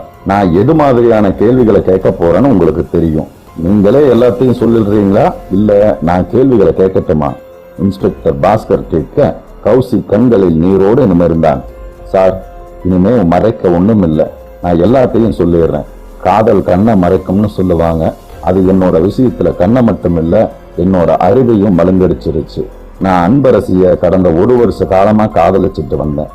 ஆனா அந்த அன்பரசிக்கு என் மேல காதல் இல்ல, வெறும் நட்பு மட்டும்தான் இருந்தது. அந்த நட்பை காதலா மாத்துறதுக்கு சரியான தருணத்தை எதிர்பார்த்து காத்துட்டு இருந்தேன். ஆனா 3 மாசத்துக்கு முன்னாடி அன்பரசியும் சாரங்கனும் ஒருத்தரை காதலிக்கிறாங்கன்னு தெரிஞ்சதுமே எனக்குள்ள எழுந்த ஆத்திரத்தையும் கோபத்தையும் என்னால கட்டுப்படுத்திக்க முடியல. எனக்கு கிடைக்காத அன்பரசி சாரங்கனுக்கும் கிடைக்க கூடாது, சாரங்கனும் உயிரோட இருக்கக்கூடாதுன்னு நினைச்சேன். ஆனா அந்த நினைப்பை எப்படி செயல்படுத்துறதுன்னு தெரியாம மனசுக்குள்ள குமுறிட்டு இருந்தேன். இன்ஸ்பெக்டர் பாஸ்கர் குறுக்கிட்டார். அப்பதான் இந்த நிஷ்கலங்கா சங்க ப்ராஜெக்ட் மேட்டர் வந்ததாக்கும். ஆமா சார், ஆனா ஆரம்பத்துல நிஷ்கலங்கா சங்க விஷயத்தை நான் ஒரு பெரிய விஷயமா எடுத்துக்கிறேன். சில வேண்டாத சம்பவங்கள் தற்செயலா நடைபெறவும் நான் யோசிக்க ஆரம்பிச்சேன். பைரவன் ஃபேமிலியில் நடந்த விபரீதமான சம்பவங்கள், என்னோட சிஸ்டர் சுகிர்தாவோட கல்யாணம் நின்று போனது, ஆர்கியாலஜி டிபார்ட்மெண்ட் டைரக்டர் பொய்யாமொழிக்கு ஹார்ட் அட்டாக் ஏற்பட்டு ஹாஸ்பிட்டல்ல அட்மிட் ஆனது, இந்த மாதிரியான விஷயங்களை அசப்போட்டு பார்த்தேன். இந்த விபரீத சம்பவங்களோடு அன்பரசி சாரங்கன் இறப்புகளையும் சேர்த்துட்டா என்னன்னு தோணுச்சு. ஓ, அதுக்கான திட்டத்தை நீங்க பிளான் பண்ணி இருக்கீங்க என்றார் பாஸ்கர். ஆமா சார், அன்பரசியையும் சாரங்கனையும் ரெய்னி டேஸ் கெஸ்ட் ஹவுஸ்ல வச்சு அமானுஷ்யம்ங்கிற பேர்ல தீர்த்து கட்ட முடிவு பண்ணினேன். போன வருஷம் நான் சிங்கப்பூர் போயிருந்த போது அங்க இருந்த சேஃப்டி டிவைஸ் பஜார்ல ஒரு லேசர் வாட்ச் வாங்கினேன். அது பெண்கள் தங்களை மோசமான ஆண்கள் கிட்ட இருந்து காப்பாத்திக்கிறதுக்காக தயாரிக்கப்பட்ட லேசர் டயோடே டிரைவ் வாட்ச். வாட்சை கையில கட்டிக்கிட்டு தனக்கு வேண்டாத நபர்களை நோக்கி ஒரு 10 வினாடி பிரஸ் பண்ணா போதும், கண்ணுக்கு தெரியாத லேசர் கதிர்கள் வெளிப்பட்டு அவர்களை நிலைகுலைய வைக்கும். அந்த வாட்சில் இருக்கிற இன்னொரு ஆப்ஷன், இந்த கதிர்கள் பாய்ச்சப்பட்ட நபர் 5 அல்லது 10 நிமிடங்கள் கழித்து கூட மயக்கத்திலிருந்து மீள முடியாத அளவுக்கு ஒரு நபரை மயக்கத்துக்கு கொண்டு போக முடியும். செந்தட்டியும் மீனாட்சியும் மயக்கமானது அப்படித்தானா? ஆமா சார். அப்படின்னா உங்களுக்கு மூக்குல ரத்தம் வந்தது? அது ஆர்டிபிஷியல் பிளட் பேக்ஸ் பில்ஸ். 2 பில்ஸை எடுத்து மூக்கு துவாரங்கள்ல வச்சுக்கிட்டா போதும். உள்ளே இருந்து வர்ற கார்பன் டை ஆக்சைடு வாயு அந்த பில்ஸை கரைச்சு ரத்தமா வடிய வைக்கும். இதெல்லாம் நடக்கும்போது நான் சுய உணர்வோடு தான் இருந்தேன். என்ன மறுபடியும் சாரங்கனும் அன்பரசியும் அறைக்கு கொண்டு வந்து படுக்க வச்ச போது நான் என் கையில் கட்டியிருந்த லேசர் வாட்சை ஆன் செஞ்சு செந்தட்டி மீனாட்சி மேல ஒரு 10 வினாடி பாய்ச்சினேன். அவங்க ஜெனரேட்டரை சரிபார்க்க போன போது அன்பரசியும் சாரங்கனும் எனக்கு பக்கத்துல நின்னுகிட்டு ஏதோ பேசிட்டு இருந்தாங்க. சரியா 5 நிமிஷம் கழிச்சு செந்தட்டி மீனாட்சியோட அலறல் சத்தம் கீழே இருந்து கேட்டதும் 2 பேரும் பதறி அடிச்சுட்டு ஓடுனாங்க. நீங்களும் பின்னாடியே போனீங்க அப்படித்தானே? ஆமா, ஆனா கீழே போனதும் என்னோட திட்டத்துல ஒரு மாறுதல் பண்ணினேன். அன்பரசிய கொல்ல எனக்கு மனசு வரல, சாரங்கனை மட்டும் தீர்த்து கட்ட முடிவு பண்ணேன். இந்த கொலையில என் மேல துளி கூட சந்தேகம் வரக்கூடாதுங்கிறதுக்காக, யாரோ ஒரு பெண் தான் குற்றவாளின்னு நினைக்கணுங்கிறதுக்காக பெண் குரல்ல பேசினேன். எனக்கு ஏற்கனவே கல்லூரி விழா நாடகங்களின் போது பெண் வேஷம் போட்டு பெண் குரலில் பேசி நடிச்ச அனுபவம் இருக்கு. சாரங்கனுக்கு மரணத்தையும் அன்பரசிக்கு வெறும் மயக்கத்தையும் தரதுக்காக என்னோட லேசர் வாட்சை உபயோகப்படுத்த நினைச்ச போதுதான் சாரங்கன் எதிர்பாராத விதமா வீசி எறிஞ்ச கனமான ஸ்பேனர் என்னோட நெற்றியை தாக்கி நிலகுலைய வச்சிருச்சு. கண்ணு விழிச்சு பார்க்கும்போது ஹாஸ்பிட்டல்ல இருக்கிறேன். அன்பரசி மெல்ல நடந்து வந்து கௌசிக்கின் தோள் மீது ஆதரவாய் கை வைத்தாள். கௌசிக், உன்னோட மனசுக்குள்ள இவ்வளவு ஆத்திரத்தையும் பழிவாங்கு எண்ணத்தையும் வச்சுக்கிட்டு உன்னால எப்படி அவ்வளவு இயல்பா பேசி சிரிக்க முடிஞ்சது? கௌசிக் பதில் பேச முடியாமல் தலையை கவிழ்த்து கொள்ள சாரங்கன் பக்கத்தில் வந்தான். இதுக்கு பதில் நான் சொல்றேன் அன்பரசி, நல்லவன் போல் நடிக்க எல்லாராலையும் முடியும், ஆனா நல்லவனாக வாழ ஒரு சிலரால மட்டும்தான் முடியும். வெல் செட் என்றார் இன்ஸ்பெக்டர் பாஸ்கர்.